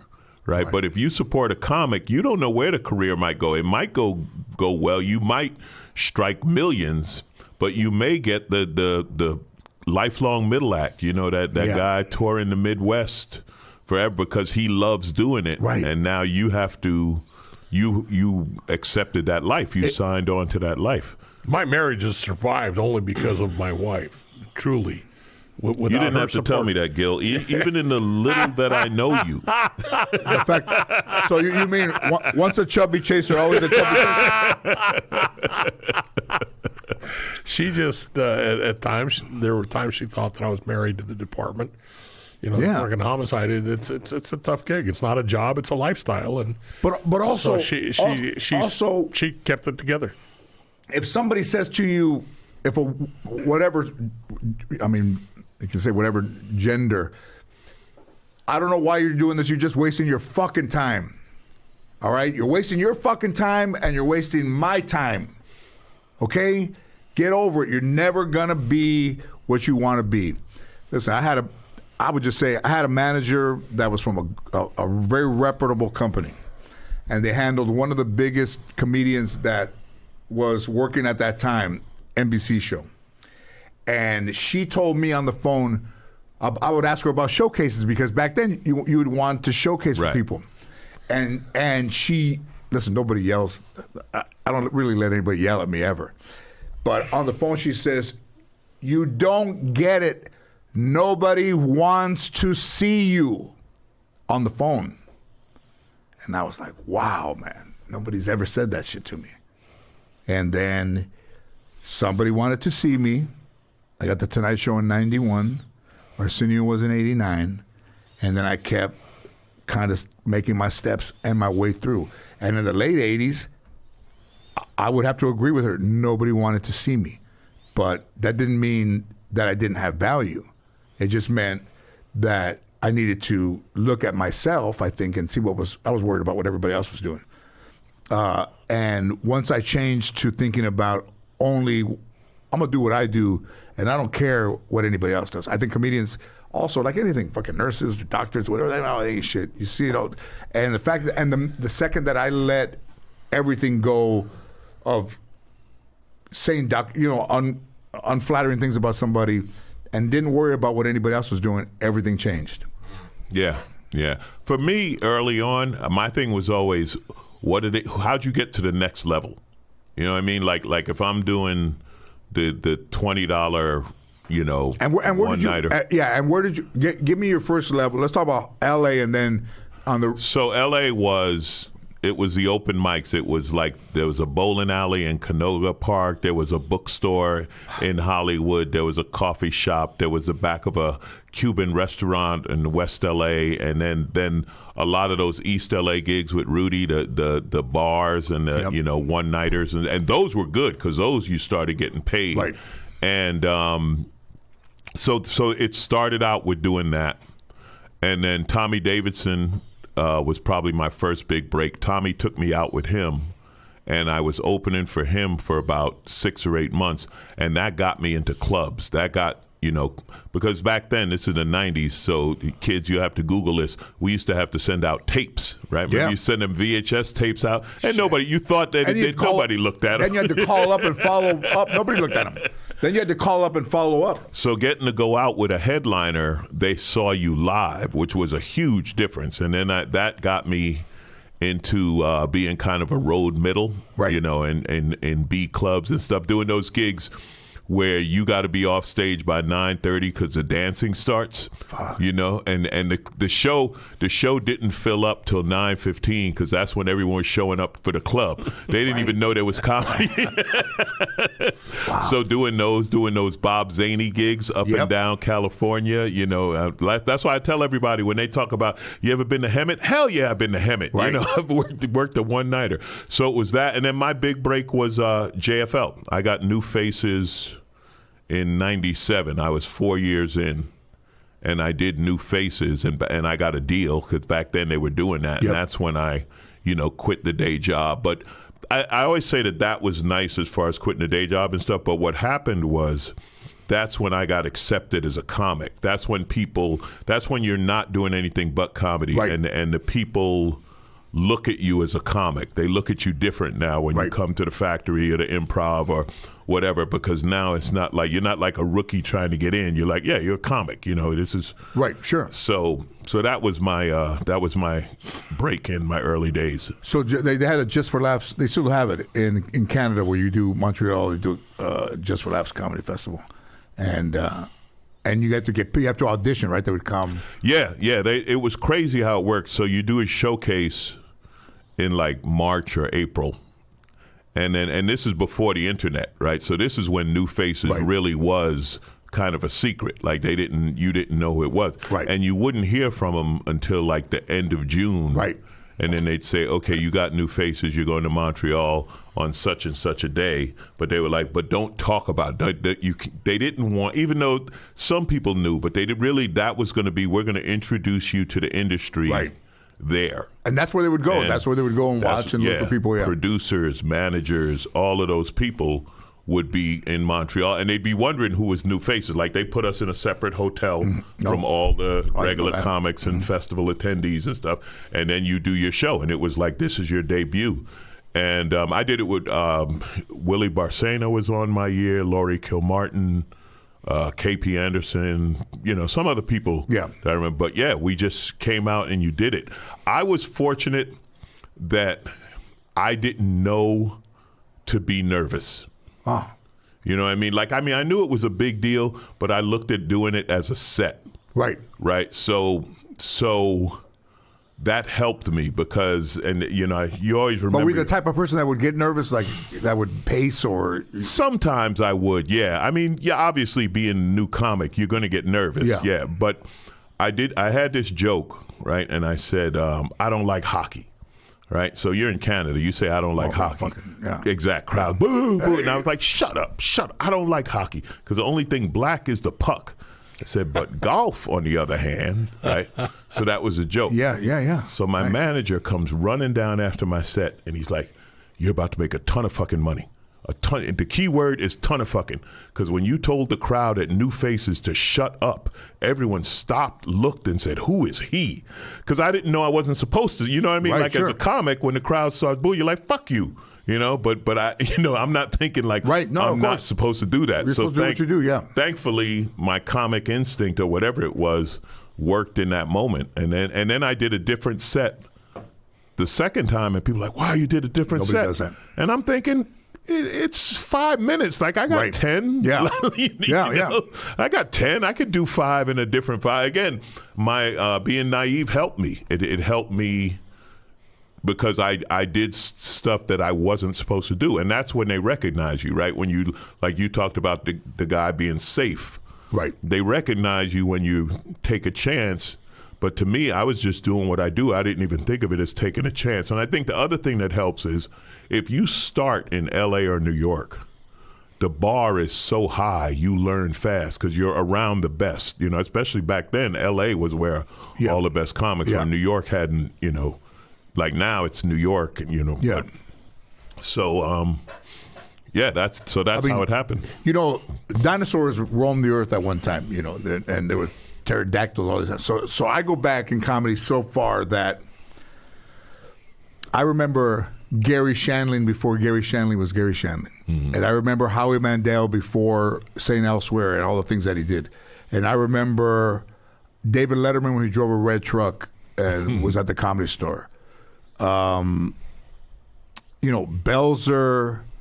Tim Thomerson, John Fox, Judy Tenuta, Emo Phillips, Kinnison, Dice, Arsenio, Robin Williams coming from Mork, come from Paramount to do the Comedy Store still in his Mork and Mindy outfit. I remember seeing that. Mm-hmm. And to look back and think that I saw an era that is gone. Prior, all that I saw all that with my own eyes. Like I saw Richard Pryor in his canary-colored Rolls Royce between shows, listening to his set on a cassette recorder, and my friend Ernie, I was going to say hello, and then I got close enough, and I'm like, oh shit, he's listening to. I backed up, and I spoke at his funeral. Like you go from there to, I eulogized Richard Pryor at his funeral in 2007, 8, and I mean, the only difference is in the in between is, I think I didn't let anybody dissuade me from what I thought I needed to do, what I felt I needed to do, and in this, especially now, everybody's about followers, everybody's about likes, all that, but essentially, you have to be able to know your skill. You have to be able to know your craft. Right. At some point, you have to be funny. You have to be funny. Yeah. At some point, you're not going to get by on shit that is just works at home. On YouTube. Yeah. I did the View one time, and they had these reality people on, and they went nowhere because they're not funny. Mm-hmm. And then I was a second guest, and you're killing them, and then you're like, man, we should have had you first. I said, yeah, you should have, but you're intoxicated by reality TV. Yeah. And even comedy clubs would use reality guys or guys that on YouTube that were popular, and then they'd go out there and they'd have nothing. I had a period of my career where that was my gig. My gig was to make the show funny, because they had like the reality stars or this or that, and they were like, yeah, but we need one or two comics. Where was that? That was in the early 2000s. Yeah, that was in the early 2000s when they would bring in, one thing they bring in soap stars, because people like women came to the show, and then they would bring in people who were, they were mainly from reality TV or something like that, it would be their show, but then they put one or two real comics in there to make sure the whole show was funny. So you had the big name, or you had sitcom stars who were actors. What and about not that dude? comics. What's his name? Willie. He was on All My Children. Willie. Something. He was an actor. Yeah. Walt Willie. Yeah. And he would go up there, and he was in All My Children, and he would perform as to what he would do, and then he was working in clubs. Yeah, and sitcoms. A lot of sitcom actors are just that. They're actors. They're not comics, but they get offered all this money, so they go to a comedy club, and the people who ran the club knew, like, okay, we got to have some comics, strong comics on the show to make the whole show funny. And I used to get that call a lot. Bill Burr talks about it. Burr used to do that too, where it's like, yeah, man, this is an alternative show, so we're going to need you to make it funny. Right. What about that doctor, the one that does all the acting now? Dr. Ken Jung? Yeah. Dr. Ken, so I came up with him. I watched him come up. So he was like funny in, I don't know, he was always a clown. He was always just, First of all, likable. Just super likable. I used him at the amphitheater a couple times. Super likable. And he was funny, but he loved acting. Like once he became an actor, that was his thing, and he would just do stand up on occasion. But that likability, man. Fluffy. Listen, I remember when Fluffy bounced on stage, man. This giant 10. I said it's a giant 10-year-old kid in short pants, right? And people loved him. Like it was like crazy. Yeah. Like people just fell in love with this guy, and then he's very smart and very funny, and grew it to he's an empire now. But I watched them come up. But it's funny when you talk about all the guys in the 80s, because George went from being one of my mentors to one of my friends. I love George. Yeah, of and course. George will always remind me, he said, man, Alonzo, you were good. You'd have made money in the 80s. You didn't. You ain't make no money. I made money. You ain't make shit. But you would have, but you didn't. Because in the 80s, you guys were getting paid, man. Right. That's exactly right. I remember when the guys you mentioned, Dr. Ken, Iglesias, you would all come with Rudy over to Steve. Yeah, we all. They were all in the beginning. We were all doing those. That was late 90s, early 2000s. Yeah. Ralphie May, all of us were doing that.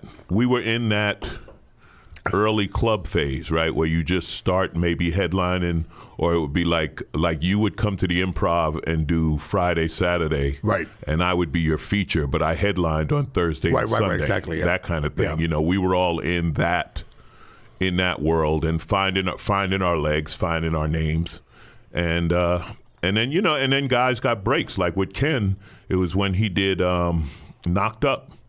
Oh yeah, he did Knocked Up. When he did Knocked Up, it was like he never looked back after doing that. Craig Robinson did some of those, did The Office, and it was like boom. So it was, I did Last Comic Standing. That changed stuff for me. That was when suddenly you're on TV and people recognize you. So yeah, it's interesting because like when I was on TV, I think Ray was on, Damon was on, John Ritter was there, Bonnie Hunt, Bernie Mac.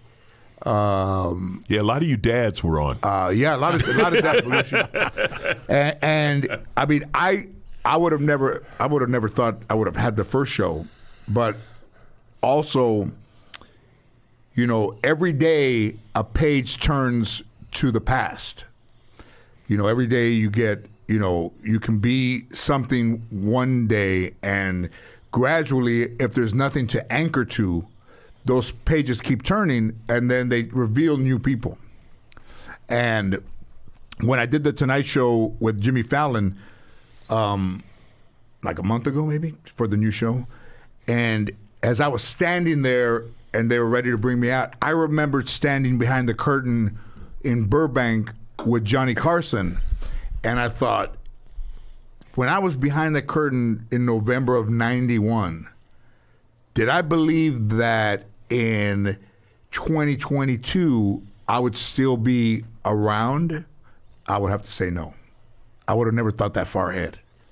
But walking out there, it gave me a sense of of peace, man. Like you look at people that were around 30 years ago, not a lot of them are around. Yeah. We were watching the show. You told the story about, because I had heard the story about the watch already. Yeah. You wore the watch that Johnny Carson wore. Yeah. About Johnny Carson's Rolex that he had from 79 to 92. Very cool. Don't wear that around Melrose right now. That fucking take me out. And do you see yourself? I don't see. I was married, for 17 years. Do you see yourself married? No, do you think you missed anything? Do you think you missed? No, I have no regrets, man. No regrets. I love this. I've had it's been a great run, and I'm still, it's the same way where I'm still relevant. Like I'm still doing clubs, I'm still on Sunset. Yes, of course, yeah. But you see, like you said, there's always new ones coming up, and you look around, and the people you knew, a lot of them, they ain't getting spots anymore. They're not doing it anymore. So I'm like, yeah, man, I'm still out there. But the only person you have to worry about is yourself. Yeah. Yeah, you got to stay relevant. I think as comics, when you get older, you got to understand that it changes, right? Comedy changes, language changes, this and that. And if you're still doing stuff from 15 years ago, like these kids can't relate. They don't know what you're. I know, man. They don't know what you're talking about, So you have to adjust and respect what they're doing, right? Respect their culture and what's coming up. And I'm in the place now in comedy like I'm one of the OGs. Like a lot of the young comics, they come up to you like, man, I was watching you when I was growing up. And you got to understand, they're not insulting you saying you're old. They're saying like, wow, man, it's good to meet you. Like I learned stuff from you that you didn't even know who I was, but I was watching you, and that kind of thing. But as far as marriage and family, I don't have any regrets because I've loved what I've done. I still love it. Yeah. So I don't feel like I missed out on something. Are you are you an only child? No, I got a brother and a sister. So you have friends that are away from the business? Yeah. One of the things I think helped me in the business, those 10 years in aerospace, I lived and worked and had friends who were real people, not Hollywood people. Yeah. So that's always been grounding. Like Thanksgiving, I spent with people, guys who I went to high school with and their families and stuff like that. I think that's always been grounding. You know what people get in trouble in Hollywood, man? You've seen this. You start believing this shit is real. Right. It will destroy you. Like I've never gotten a job from someone who loved me. Right. Man, we love you. We really want to be in Alonzo business. Right. Really? Because my phone number's still the same. Phone ain't rang. Yeah. So you don't love me that much, But that it's seductive, man. It's easy to fall into those traps. I always, I started playing golf when I was 21, but I've always been a bit removed. Like I don't I don't have a lot of people that I'm around, but that's the way I grew up. So I have a house outside of LA, and I was at the house this weekend, and I golfed with somebody that I know out there, but then I'd go back to the house and be happy just being alone. Mm-hmm. Because that's the way I was when I grew up. It's like I'm still fit in that template of my grandmother's house in just another house. They're not around. But, you know, I still like a little not interaction, but it's, to me, being at that house and just chilling in where it is, to me, and not having people around is what makes me happy. Like, you know, if I'm around all these people for the last, let's say, solid 20 years, not being around people is, to me, what somebody would say they enjoy being with friends. It's reverse. Yeah, I mean, listen, I rescued dogs. Not one of those motherfuckers is going to call 911 when I have a heart attack. They're going to find me after the neighbors are like, there's a weird smell coming from that house. But, you know, the pandemic for me, that was quiet for the first time in 25 years. Yeah. Like, things were quiet, and I was like, man, it's kind of nice. Yeah. You know, so yeah, I feel you on it's what you're saying. It's kind of good to get away from It was kind of nice to not, like, I'm not going to the airport this weekend. I'm not, you know, and the crowds, and you know, to the people listening, we love you guys. We love the fans, but there's times when you appreciate being quiet. When you leave work, like, that's work, but when you leave work, I never felt alone. Appreciate the quiet. No, I never felt lonely. No. I've been kicked off Instagram now for, you know, I don't know what the fuck. I still haven't gotten back on. I haven't done, but it does feel good. You know, that used to consume my time. What'd you do? I didn't do a goddamn thing. I think somebody tried to hack. At the same time, I got hacked on Facebook. So I think somebody hacked. I don't know what they did. I don't mess around on that thing, but they said I violated their company You think it's policy. Rudy? Shit, I don't know what the fuck it is. Trying to get close to me? No. I don't know. I got kicked off, and so but I haven't missed it either because I was so busy, you know, just trying to, because I don't have anybody doing my own shit. I would answer, try to answer as many as I could. I dated a woman that, you know, I think I lived with her. I would say I lived with her. And in the morning, instead of reaching for the dick, she'd reach for the phone. And you're like, all right, so you're going to scroll your phone when you could be scrolling the dick and the balls, and before you know it, 45 minutes have gone by, and you're just looking at this phone, man. You know, like I don't do my social media because I prefer not to, because I just can't spend that much time doing it. But to some people, it's almost like finding out that wrestling, some of it's already pre-thought out. Right. Like I got hit by people on TikTok for like not being the one who's posting them, but I got shit to do. And I'm fucking 61. I'm sitting around a fucking phone at 61. I answered almost every one of them because I don't have somebody that does it for me. And I told the wife, I just don't want people to think I'm an arrogant asshole. I'm just an ordinary, humble guy. Why you, though? Should we have to find out what's going on? Why do you think you got kicked off? Who knows? Were you answering people the derogatory? No.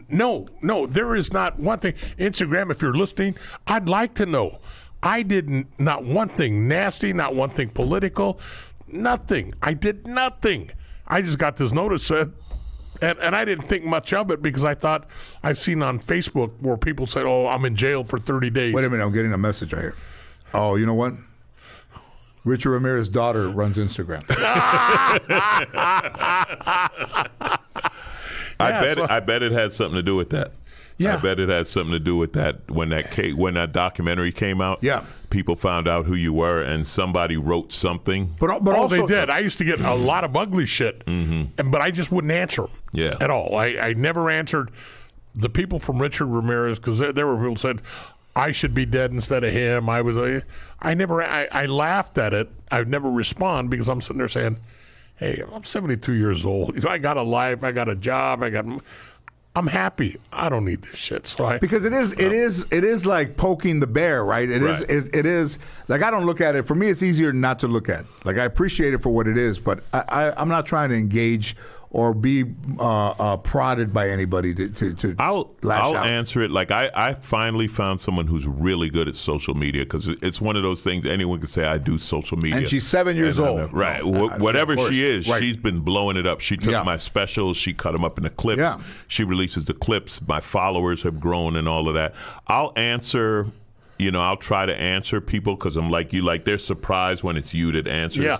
So I like doing that. But what they told me was, don't read the comments. They said, just don't Right. read it, because Yeah, if you want the good ones, then you got to accept the bad ones. You got a lot of crazy people out there, and this and that. So they said, and like you say, you fall into that hole. Next thing, you spent 2 hours Exactly looking at. Now I will say one thing that's funny, man. I don't know anyone who's destroyed something as fast as Elon Musk destroyed Twitter. Oh my God! It was like overnight, Twitter turned into just a pile of shit. I mean, I started getting porn stuff sent to me and all this stuff, and I'm like, Wait a minute, I'll sign up for Twitter. no. So he took the filters off all. You think I'm? Are you on Twitter? No, I'm not on Twitter. Because when you're on Twitter, you'll get an email like so and so tweeted, and it used to be like different. It was mainly comedians, because I follow a lot of comedians. Yeah. This comedian tweeted. Next thing I started getting this, mature single chick wants you and blah blah blah. Would you fuck me and this and I'm like, where did all this come from? And then the hate stuff. He stopped. They used to filter the hate groups and the hate speech, and he said, no, you can do whatever you want. And I was reading a thing that it like tripled overnight the amount of direct hate speech in these white supremacist organizations. And it was like, you couldn't have planned to ruin it as fast as he did. It's just, so now I hardly ever go on Twitter. I might go on once in a while, say I'm going to be at this club or this, and I've been telling the followers, like, I'm going to get off of here. I got to back out of here. Somebody needs to come up with something new, Right. because Twitter has just become a mess. But it's comical how fast it happened. Yeah, Jane Fonda. I haven't been on Twitter in so long. Jane Fonda sent me a message. I have a movie called Coming Home. I hope you watch it. Oh, that was from the 80s. Al Pacino. I did a movie about a Cuban drug lord. Okay, so so I haven't looked at Twitter in a long time. And Jane Seymour Fonda, which is Jane Fonda. Hi, George. It's Jane. My staff has told me that you follow me and I want to thank you for that. How cool. Lily Tomlin and I are reuniting more soon, written by me, Jane, not the staff. Okay. So Jane Fonda, órale. Sorry, Jane. She was anti-American, anti-Vietnam. But also, yeah, like, a lot of messages that have gone on. Yeah. But I don't really want to look. There's a fucking ton of them. Porno girl right there. Wow, man, porn. Wow, I missed that one. I'm around town in September. But I haven't looked. But yeah. So you should sign. You got to sign up for Twitter.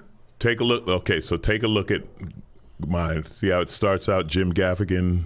Yeah. Blah blah blah. Then what comes up next? Oh wow, man.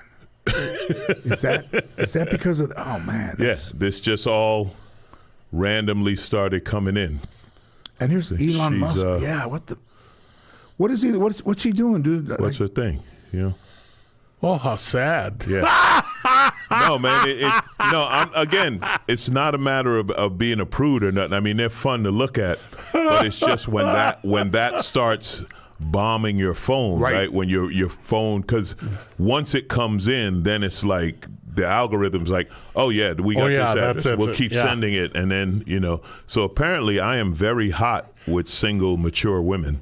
That's my demographic right now. So is that their thing? Like that's seems to be. I'm on their list. I mean, Kim.com. I mean, you ever see this dude like Kim.com, that heavyset dude that got his house raided, like Kim.com? Oh yeah. Mm-hmm. But it is, yeah, dude. It is. It is different, man. It's different now. Yeah, and you know, some people are still like killing it on there, you know, but yeah, every time I get a list. Do you? Would you? What's your perfect scenario for you, Ingrid? Wait a minute. And as an actor, back, as an people. actor, I'll as save a that one for later. No. Listen, Ingrid's gonna be in the DM. No. It's funny. I prefer silence to pussy. Has anybody ever said that? Yes, I feel you on that, man. It's such a thing. Not in my house. You get to a certain point where you're like, man, this pussy looks good, but is it worth it? Like, because there's a lot that goes with it. You know what I mean? Yeah, that's there is a lot that's that the goes part with you it. start thinking about. You're like, man, it's gonna be. You know, it's You almost talk yourself out of it. It's almost like there's a biohazard, a fucking balloon filled with biohazard material, and you go with a pencil. What happens if I fucking poke this and your fucking life's never the same, man? Now all of a sudden you activate. It's like activating the machine. This is a fucking death ray here. Oh yeah, what happens when you do this? As soon as you put it in, you've put it in forever. You can't put it in, and they're not gonna. They might not remember. You might not remember you fucked them, but they'll remember that you had interest in them. Oh my!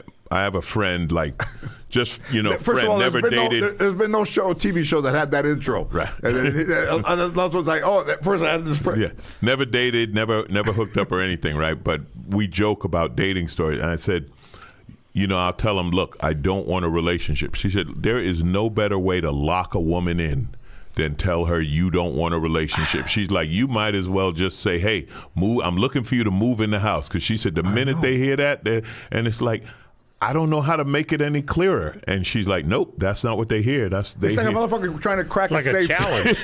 They go, not just anybody can crack a safe. Shut the fuck up. And then you open it, you're like, If you tell somebody you don't want something, they're gonna want. It's the opposite of. It's a challenge. You rescue dogs, and it's like, George, we got this pit bull that eats people, and you're like, not me. Yeah. I had a pit bull. I rescued a pit bull that. I wasn't home when it arrived, and when I got there, it was gonna fucking attack me, and I couldn't wait to get that motherfucker out of the house. And then the guy that I got it from said, "I heard it didn't work out. It didn't work out. Fuck, if I fucking stood like this for 30 minutes, motherfucker." And the woman's like, "Don't move." He senses fear. He senses fear because I'm scared. That motherfucker, I mean, the gum went all the way back up to the nose. I never met that fucking dog before. Yeah, I mean- you say something and you think you're saying it clear, and they are hearing the exact opposite. I mean, but in our society, do we give people the belief that when you grow up, that you meet somebody that they'll take care of you for the rest of your life? Well, I was just reading about this, right? So there was an article that said there's more single people over 40 than there have ever been in our society. It's like a higher percentage than we've ever had. Single people who live alone, they said, because you have some people who never got married because careers changed, and then you have people who are divorced and never got married again, and this and that. And they talked about that. They said as you get older, there's no one to take care of you, so you can be lonely or you can die young. So I sent it to my therapist. I said, well, I guess I'm going to die young and alone, because I have a friend. Do you feel like you? I mean, it's almost like somebody trying to turn you, almost like if you were of another gender. Trying to have women said like, "Hey, listen, I know you don't want a girlfriend, but you haven't. Let me work on you." They don't say it. They just. But they. The smart ones just start doing it. Right? They don't say anything. They're just around more and this and that, and then suddenly you're like, wait, I guess you're my girlfriend now, right? The other ones claim it, or they get real jealous and stuff like that, and that's like, I can't be around that. But I have a buddy. He just got engaged for his third time, and he said, man, well, who's gonna wipe my ass when I'm 70 years old? And I was like, does she know that's why she's getting mad? Like, did she sign up for the ass wiping in 10, 12 years? Did she know that that was the long term? I don't think so. I think she's thinking love and a house and this and that. I don't think you be fair. Tell her, listen, this is about ass wiping. It's all about cleaning. Listen, some cottonelles. So, they all want to have kids. So they have he's older. They have a kid. She'll have 2 in diapers. She'll be like, you clean my ass and you clean the baby's ass. Yeah, that's another thing. Having kids older. The old dad thing? No, man. I don't want to be, I'm going to be 72 years old and I got a teenager.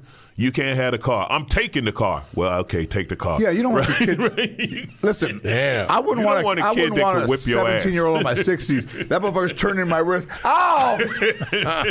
Ow! Dad, we go into the ATM. I was afraid of my grandfather. We weren't related. Probably that's why. He had no blood connection to me. That fucked me up. He would have went to sleep like nothing happened. But also, I had respect for him, and kids would be like, "You're not," This one time, this kid I was dating, I went out with this woman that had a kid, and she said, "You're not my dad," and I said, "I'm not, but if I was, I could pull someone better than your mom." And it didn't work. It didn't work out. You fucking hurt a kid's feelings. I wonder why. What did you say to him? I gotta say it again. My best was I dated a woman. I'd say dated. We went on 3 dates, but her son is in the NBA. So I told her I'm claiming him. Like that's, you know what I mean? We were together for a while, and I taught him how to play ball when he was young. Like that's my story. I'm running with that. Yeah. Is he good? Yeah, he's good. Yeah, he's good. Mm-hmm. So I can say this now because it didn't happen. So. So I'm at a Laker game probably a few years ago, and this guy walks over, tall African American guy with a black leather vest, and I think he had a cowboy hat on, and he said, "Hey, George, Paul George Sr." And I said, "Oh, hey, what's up, man? How you doing?" And I think Paul George was still in Oklahoma, and he said, "We went to the same high school." I said, "You went to San Fernando High?" He goes, "I'm a year older than you." So I graduated in '78. You graduated in '79. But I saw him play. I mean, we used to go to the high school. We saw him play. And I said to him, "Is your son coming to the Lakers?" And he said, "No." At that time, nobody knew that he wasn't coming to the Lakers except me. And I didn't say shit. He told me not to say it. So your secret's safe with me, Gil. Yeah. Thank you. Those fucking heels I found, the Dr. Scholl heels in your trunk, are good for your arches. They're safe with me. The purple ones, the turquoise. One of the things when you know you're getting older is when you can remember when every coach played. Yeah. Oh my God. What about I used to go to fucking Dodger family games, and they would be playing the Giants, and 8-year-old Barry Bonds would be running around. Yeah. And then they're on the other side, man. Like, yeah, they're retired. What about when I would go to Dodger Stadium, I was younger than everybody playing. And now I'm older than everybody playing. Right. Now they could be our kids. Fucking they crazy. Could be our kids, yeah. Yeah, like I said, I remember there are some coaches, I remember when they played college ball and they're coaching. I'm like, wait a minute, man, I'm that old that I remember two generations, or like there's a junior playing, and you remember when his dad was in the league. Griffey Jr. Wait till you get as old as I am. You won't remember shit. Let me ask you about your motorcycles, man. Yeah. Where did the love of cars, but specifically motorcycles, come from? When I was a kid, my grandmother lived in South Carolina. She had this farm, and it was like a dirt road. You had to go from the house to the main road, right? And some people rented land from her, and their kid had a motorcycle, and he would take us for rides up and down the What kind of motorcycle was it? It was like an old British bike, either Triumph or something like that. This was in the 60s. Great bikes, right? Yeah. And I fell in love with it, and it never changed. Like, to this day, it's still that feeling. From that guy riding that bike? Yeah, it's still that feeling when I get on a bike. Like, from then, I always wanted a motorcycle. I got a motorcycle before I got a car when I hit 18, you know. They've always been, it's just a feeling, man, just something about them. And then the love of cars, you know, I just grew up I don't know, in that generation where we loved cars. Like they say now, like kids grow up and they don't care about having a car. Like when I was growing up, you wanted a car. We used to read car magazines. Cars, you knew every car that went down the street. You knew what it was. You know what I mean? And you had that. Like my first car was a '67 Camaro. You know, it was, and that was, you wanted that. Where'd you get that car from? I got it here, and the dude who stole it was nice enough to let me finish it before he took it. He waited till I did the wheels, the interior. I put the stereo in it. You know, I had my 6x9s on the back shelf. You remember all that back in the day? Yeah, he was like, yeah, this is turning out really nice. I'm going to give you another couple of months. He said, okay, now I'm going to steal it. And stole it from your house? No, that's when I was working at Lockheed. Stole it from the Lockheed parking lot? Yeah. Mm-hmm. Mother. Yeah. So, Gil, why didn't you find that for me, man? Hey, now I meet you. I don't need you now, if Gil. they didn't die, I didn't care. That's just a car. But it's always, that love has always been there, and it's still there. And the great thing is now it crosses over, right? So I get to do, like, motorcycle companies invite me to do stuff, and I've done shows for them and this and that, doing Leno's Garage, you know, hanging out with Jay and all that is awesome. Yeah. I like motorcycles, but I also think that they're very dangerous. Like for me. Yeah. For me. When I was doing Blue Beetle in Atlanta, I was telling my driver of how dangerous I thought motorcycles were, and how personally I've lost people that were riding motorcycles. But I loved them, and I was thinking about getting one. And traffic was backed up, and you know why it was backed up? Because a guy got in an accident on a motorcycle. So it's almost like the universe saying, "Hey, man, I hear you. I know where you are, but here it is." And you think, what are the odds of that? Yeah. I did a movie that I wrote an Indian motorcycle, huge. Oh yeah, Indians are cool bikes. And I even told the dude, "Hey, man, I'm really not into motorcycles. I mean, for the part I will, everything is blocked off, but in that month and a half that I rode that Indian motorcycle, loved them. Loved it. Enjoyed it. Loved it." The guy would say, "Oh, we'll have somebody drive it over there." I said, "No, I'll take it." And I'll go around in this area that we were filming at, and I mean, it's just beautiful. You got hurt on a motorcycle, didn't you? Yeah, I did. But it was on the track. It wasn't on the street. Oh, okay. So I went down, and it's really funny. So we do track days, right? Group rents out the track. You go in, you ride. We're not racing. Where was the track at? It was in Bakersfield. Yeah, because Eddie Van Halen and Alex Van Halen had these Porsches, and they have high performance cars, and they would go and take other tires that they would change the tires over there, and they would race each other on the track, and you think, all right, it's safe because you're not in the road, right? You're in the right. We say like you're in the track. Everyone's going in the same direction, and there's no cops. That's some kid running out inside the trap. There's no cops. So I came out of a turn too fast, went down, broke my wrist. So I don't know who writes stuff on Wikipedia, but whoever wrote such a great story about me being a motorcycle racer for Ducati and this and that. I said, I'm not changing that. They were like, I'm not editing that. That story looks fit. Like motorcycle racers are like horse jockeys, right? They're literally half my size. I've been to races. I see these guys. Yeah. Like if you weigh 125 pounds, they're like, no, you're too heavy. We want someone light. Yeah. But this guy, whoever wrote that story, I was like, yeah, that's much better than what actually happened. Is that the only injury? Is that the only injury you had? I've broken my wrist twice, 30 years apart. When I was a kid on my first bike, when you get your first bike, you're stupid. I was passing somebody on the right. They made a right turn. Oh. My fault. And I stuck my hand out to break the fall, and I broke my wrist. And then literally 30 years later, it happened on a track. But I'm aware of the danger. I think this is what I tell people when they talk about the danger. I say, first, you got to live through your 20s, right? Because in your 20s, you're an idiot, and you're indestructible. That's right. And you have to live through that and learn to respect it. But what really helped me was when I learned, this guy told me, he just said, hey, man, just remember they're all out to kill you. Like he said, when you ride, you just keep that awareness. Like you just be aware. I think that's not a bad everybody philosophy. just ride like everyone's out to kill you. And you just become more aware of what's around you and stuff. So I'm aware of the danger. I'm not going to say it's not dangerous. It's not as dangerous as people who don't ride motorcycles think it is. Right. And then also as you get older, you become more aware. You become more cautious. You wear the right stuff. I'm not riding in a T-shirt and flip-flops Right. and stuff like that, Right. you know, because again, that it's just like that, you know, suddenly you got skin grafts and everything else. So yeah, I respect it, but I still love it. It's not something I couldn't imagine not doing it. Right. Okay. You What are you riding now? What'd you show up BMWs. into? I came in on a BMW Cruiser called the R18, and then I have a couple of BMW street bikes.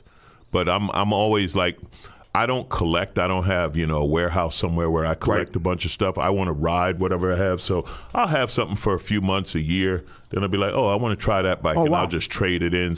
You know, sell one, ride another. And that was never one, like that. stuff If I bought a car, I'd prefer to keep it than to swap it out. Which is nobody thinks like that. I've had three of them. I started out with a 350 Honda, 750 Honda, and then I went to a Harley. Okay. The Harley lowrider. Did that for a while, and then I loved my Harley, and it was cool. Just that my daughter, at the end of 1 year that I had it, wrecked 2 cars, and neither one of them were her fault, but they were used vehicles, and so we didn't get shit on them. Right. So I ended up 1 year I had 3 cars in a Harley, so I had to get rid of the Harley to get cars for the family. But it's different than being in a car. You on a motorcycle, absolutely. you're 100%. You have to be aware of your surroundings. Yeah, but the thing is, you're in your surroundings, right? You're like part of it. Like there's nothing around you insulating you. Like for instance, you know, I was late coming here, right? But I'm not texting while I'm riding. Right. Whereas if you're in the car, you might be calling, hey George, I'm 10 minutes away. I'm 15 minutes. Like when you're on a bike, even though like they have some of that technology now, they have Bluetooth helmets could talk and this into and that. it, And yeah. I'm like, the last thing I want to do on a motorcycle is be on the phone. Like that's just no. I don't like the fucking car. tightrope walker, a guy walking a tightrope with a fucking pole. Yeah, as soon as I get to let me call you back when I get to the other end. What's your favorite ride? Like what ride do you, Here Mulholland Drive. You know, Mulholland Drive up above Malibu. Yeah. Like in that area, yeah. That to me, that's almost like meditation. Just the curves, and then you can. Yep. The ocean is down there, and there's a point where you get away. There's no houses, no cars. It's just a road. It's just a winding road down to the beach. That's where I want to be. That's my my escape run. That and the desert. The desert is nice because when you get out in the desert, like I grew up in New York, so I had never seen that much nothing. Right. You know, the first time I drove from L.A. to Vegas, me and a few of my boys from New York, we were like, yo, man. Yeah, I know, man. That's crazy. There's nothing Nothing like out here. there's Nothing. You know, and when you grow up in New York, there's no such thing as nothing. There's something everywhere, right? Yeah, there's something everywhere on both sides. So I just loved it. It always blew my mind to go out there and just see, like, man, you could go all day and just not see anything. It has a certain beauty to it and a peace to it. And So you I like ride in the that. morning or you ride in the evenings? A lot of my riding is just commuting, just places Right. I have to go. But when I go for fun, generally it's in the morning. But in the summer, when it's really those days where it's 110, Yeah. then you go out at night and it's like a perfect 80 degrees and the road's quiet, and that's when night riding is great. When I drive out of town, like I left town this weekend, I leave at 4:30 or something, like 4:30, right around in there. Never after 5, because I like to be out there and see the sun come up while I'm driving. Yeah, that's beautiful. And there's no traffic, but also it's very serene. It's like a perfect combination of driving a car that you love and the timing of it with the sun coming up. You know? Right, that's when you get to enjoy the vehicle and whatever. Right. Whatever it is you're in, And some of those things are made to drive fast. Oh, absolutely. Yeah, Absolutely. motorcycles made to drive fast. I always say, like here in LA, like when I see guys, see people driving a Lamborghini or a Ferrari or something, and they're sitting in traffic, I'm always like, wouldn't you prefer a Rolls Royce?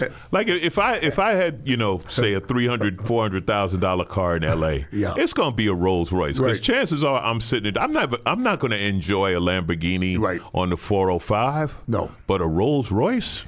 I don't hear nothing. I don't feel nothing. Fucking like a tank. Beautiful, beautiful cars. All right, so thanks for coming in, brother. Man, I love you, man. It is love so you too, good man. to see Thank you. you. It's It's good been to see you too again. long. Yeah, it's been too Alonzo, long. always a pleasure. Where see you. can everybody? Where can they find you? AlonzoBodden.com is the website, and ZoFunny, ZoFunny on Instagram. That's it. Beautiful. And Who's Paying Attention is my podcast here on the All Things Comedy Network, which I was just reminded of by a producer who's like, man, would you publicize your own stuff? Gil's not on Instagram, so. All right. Thanks, though.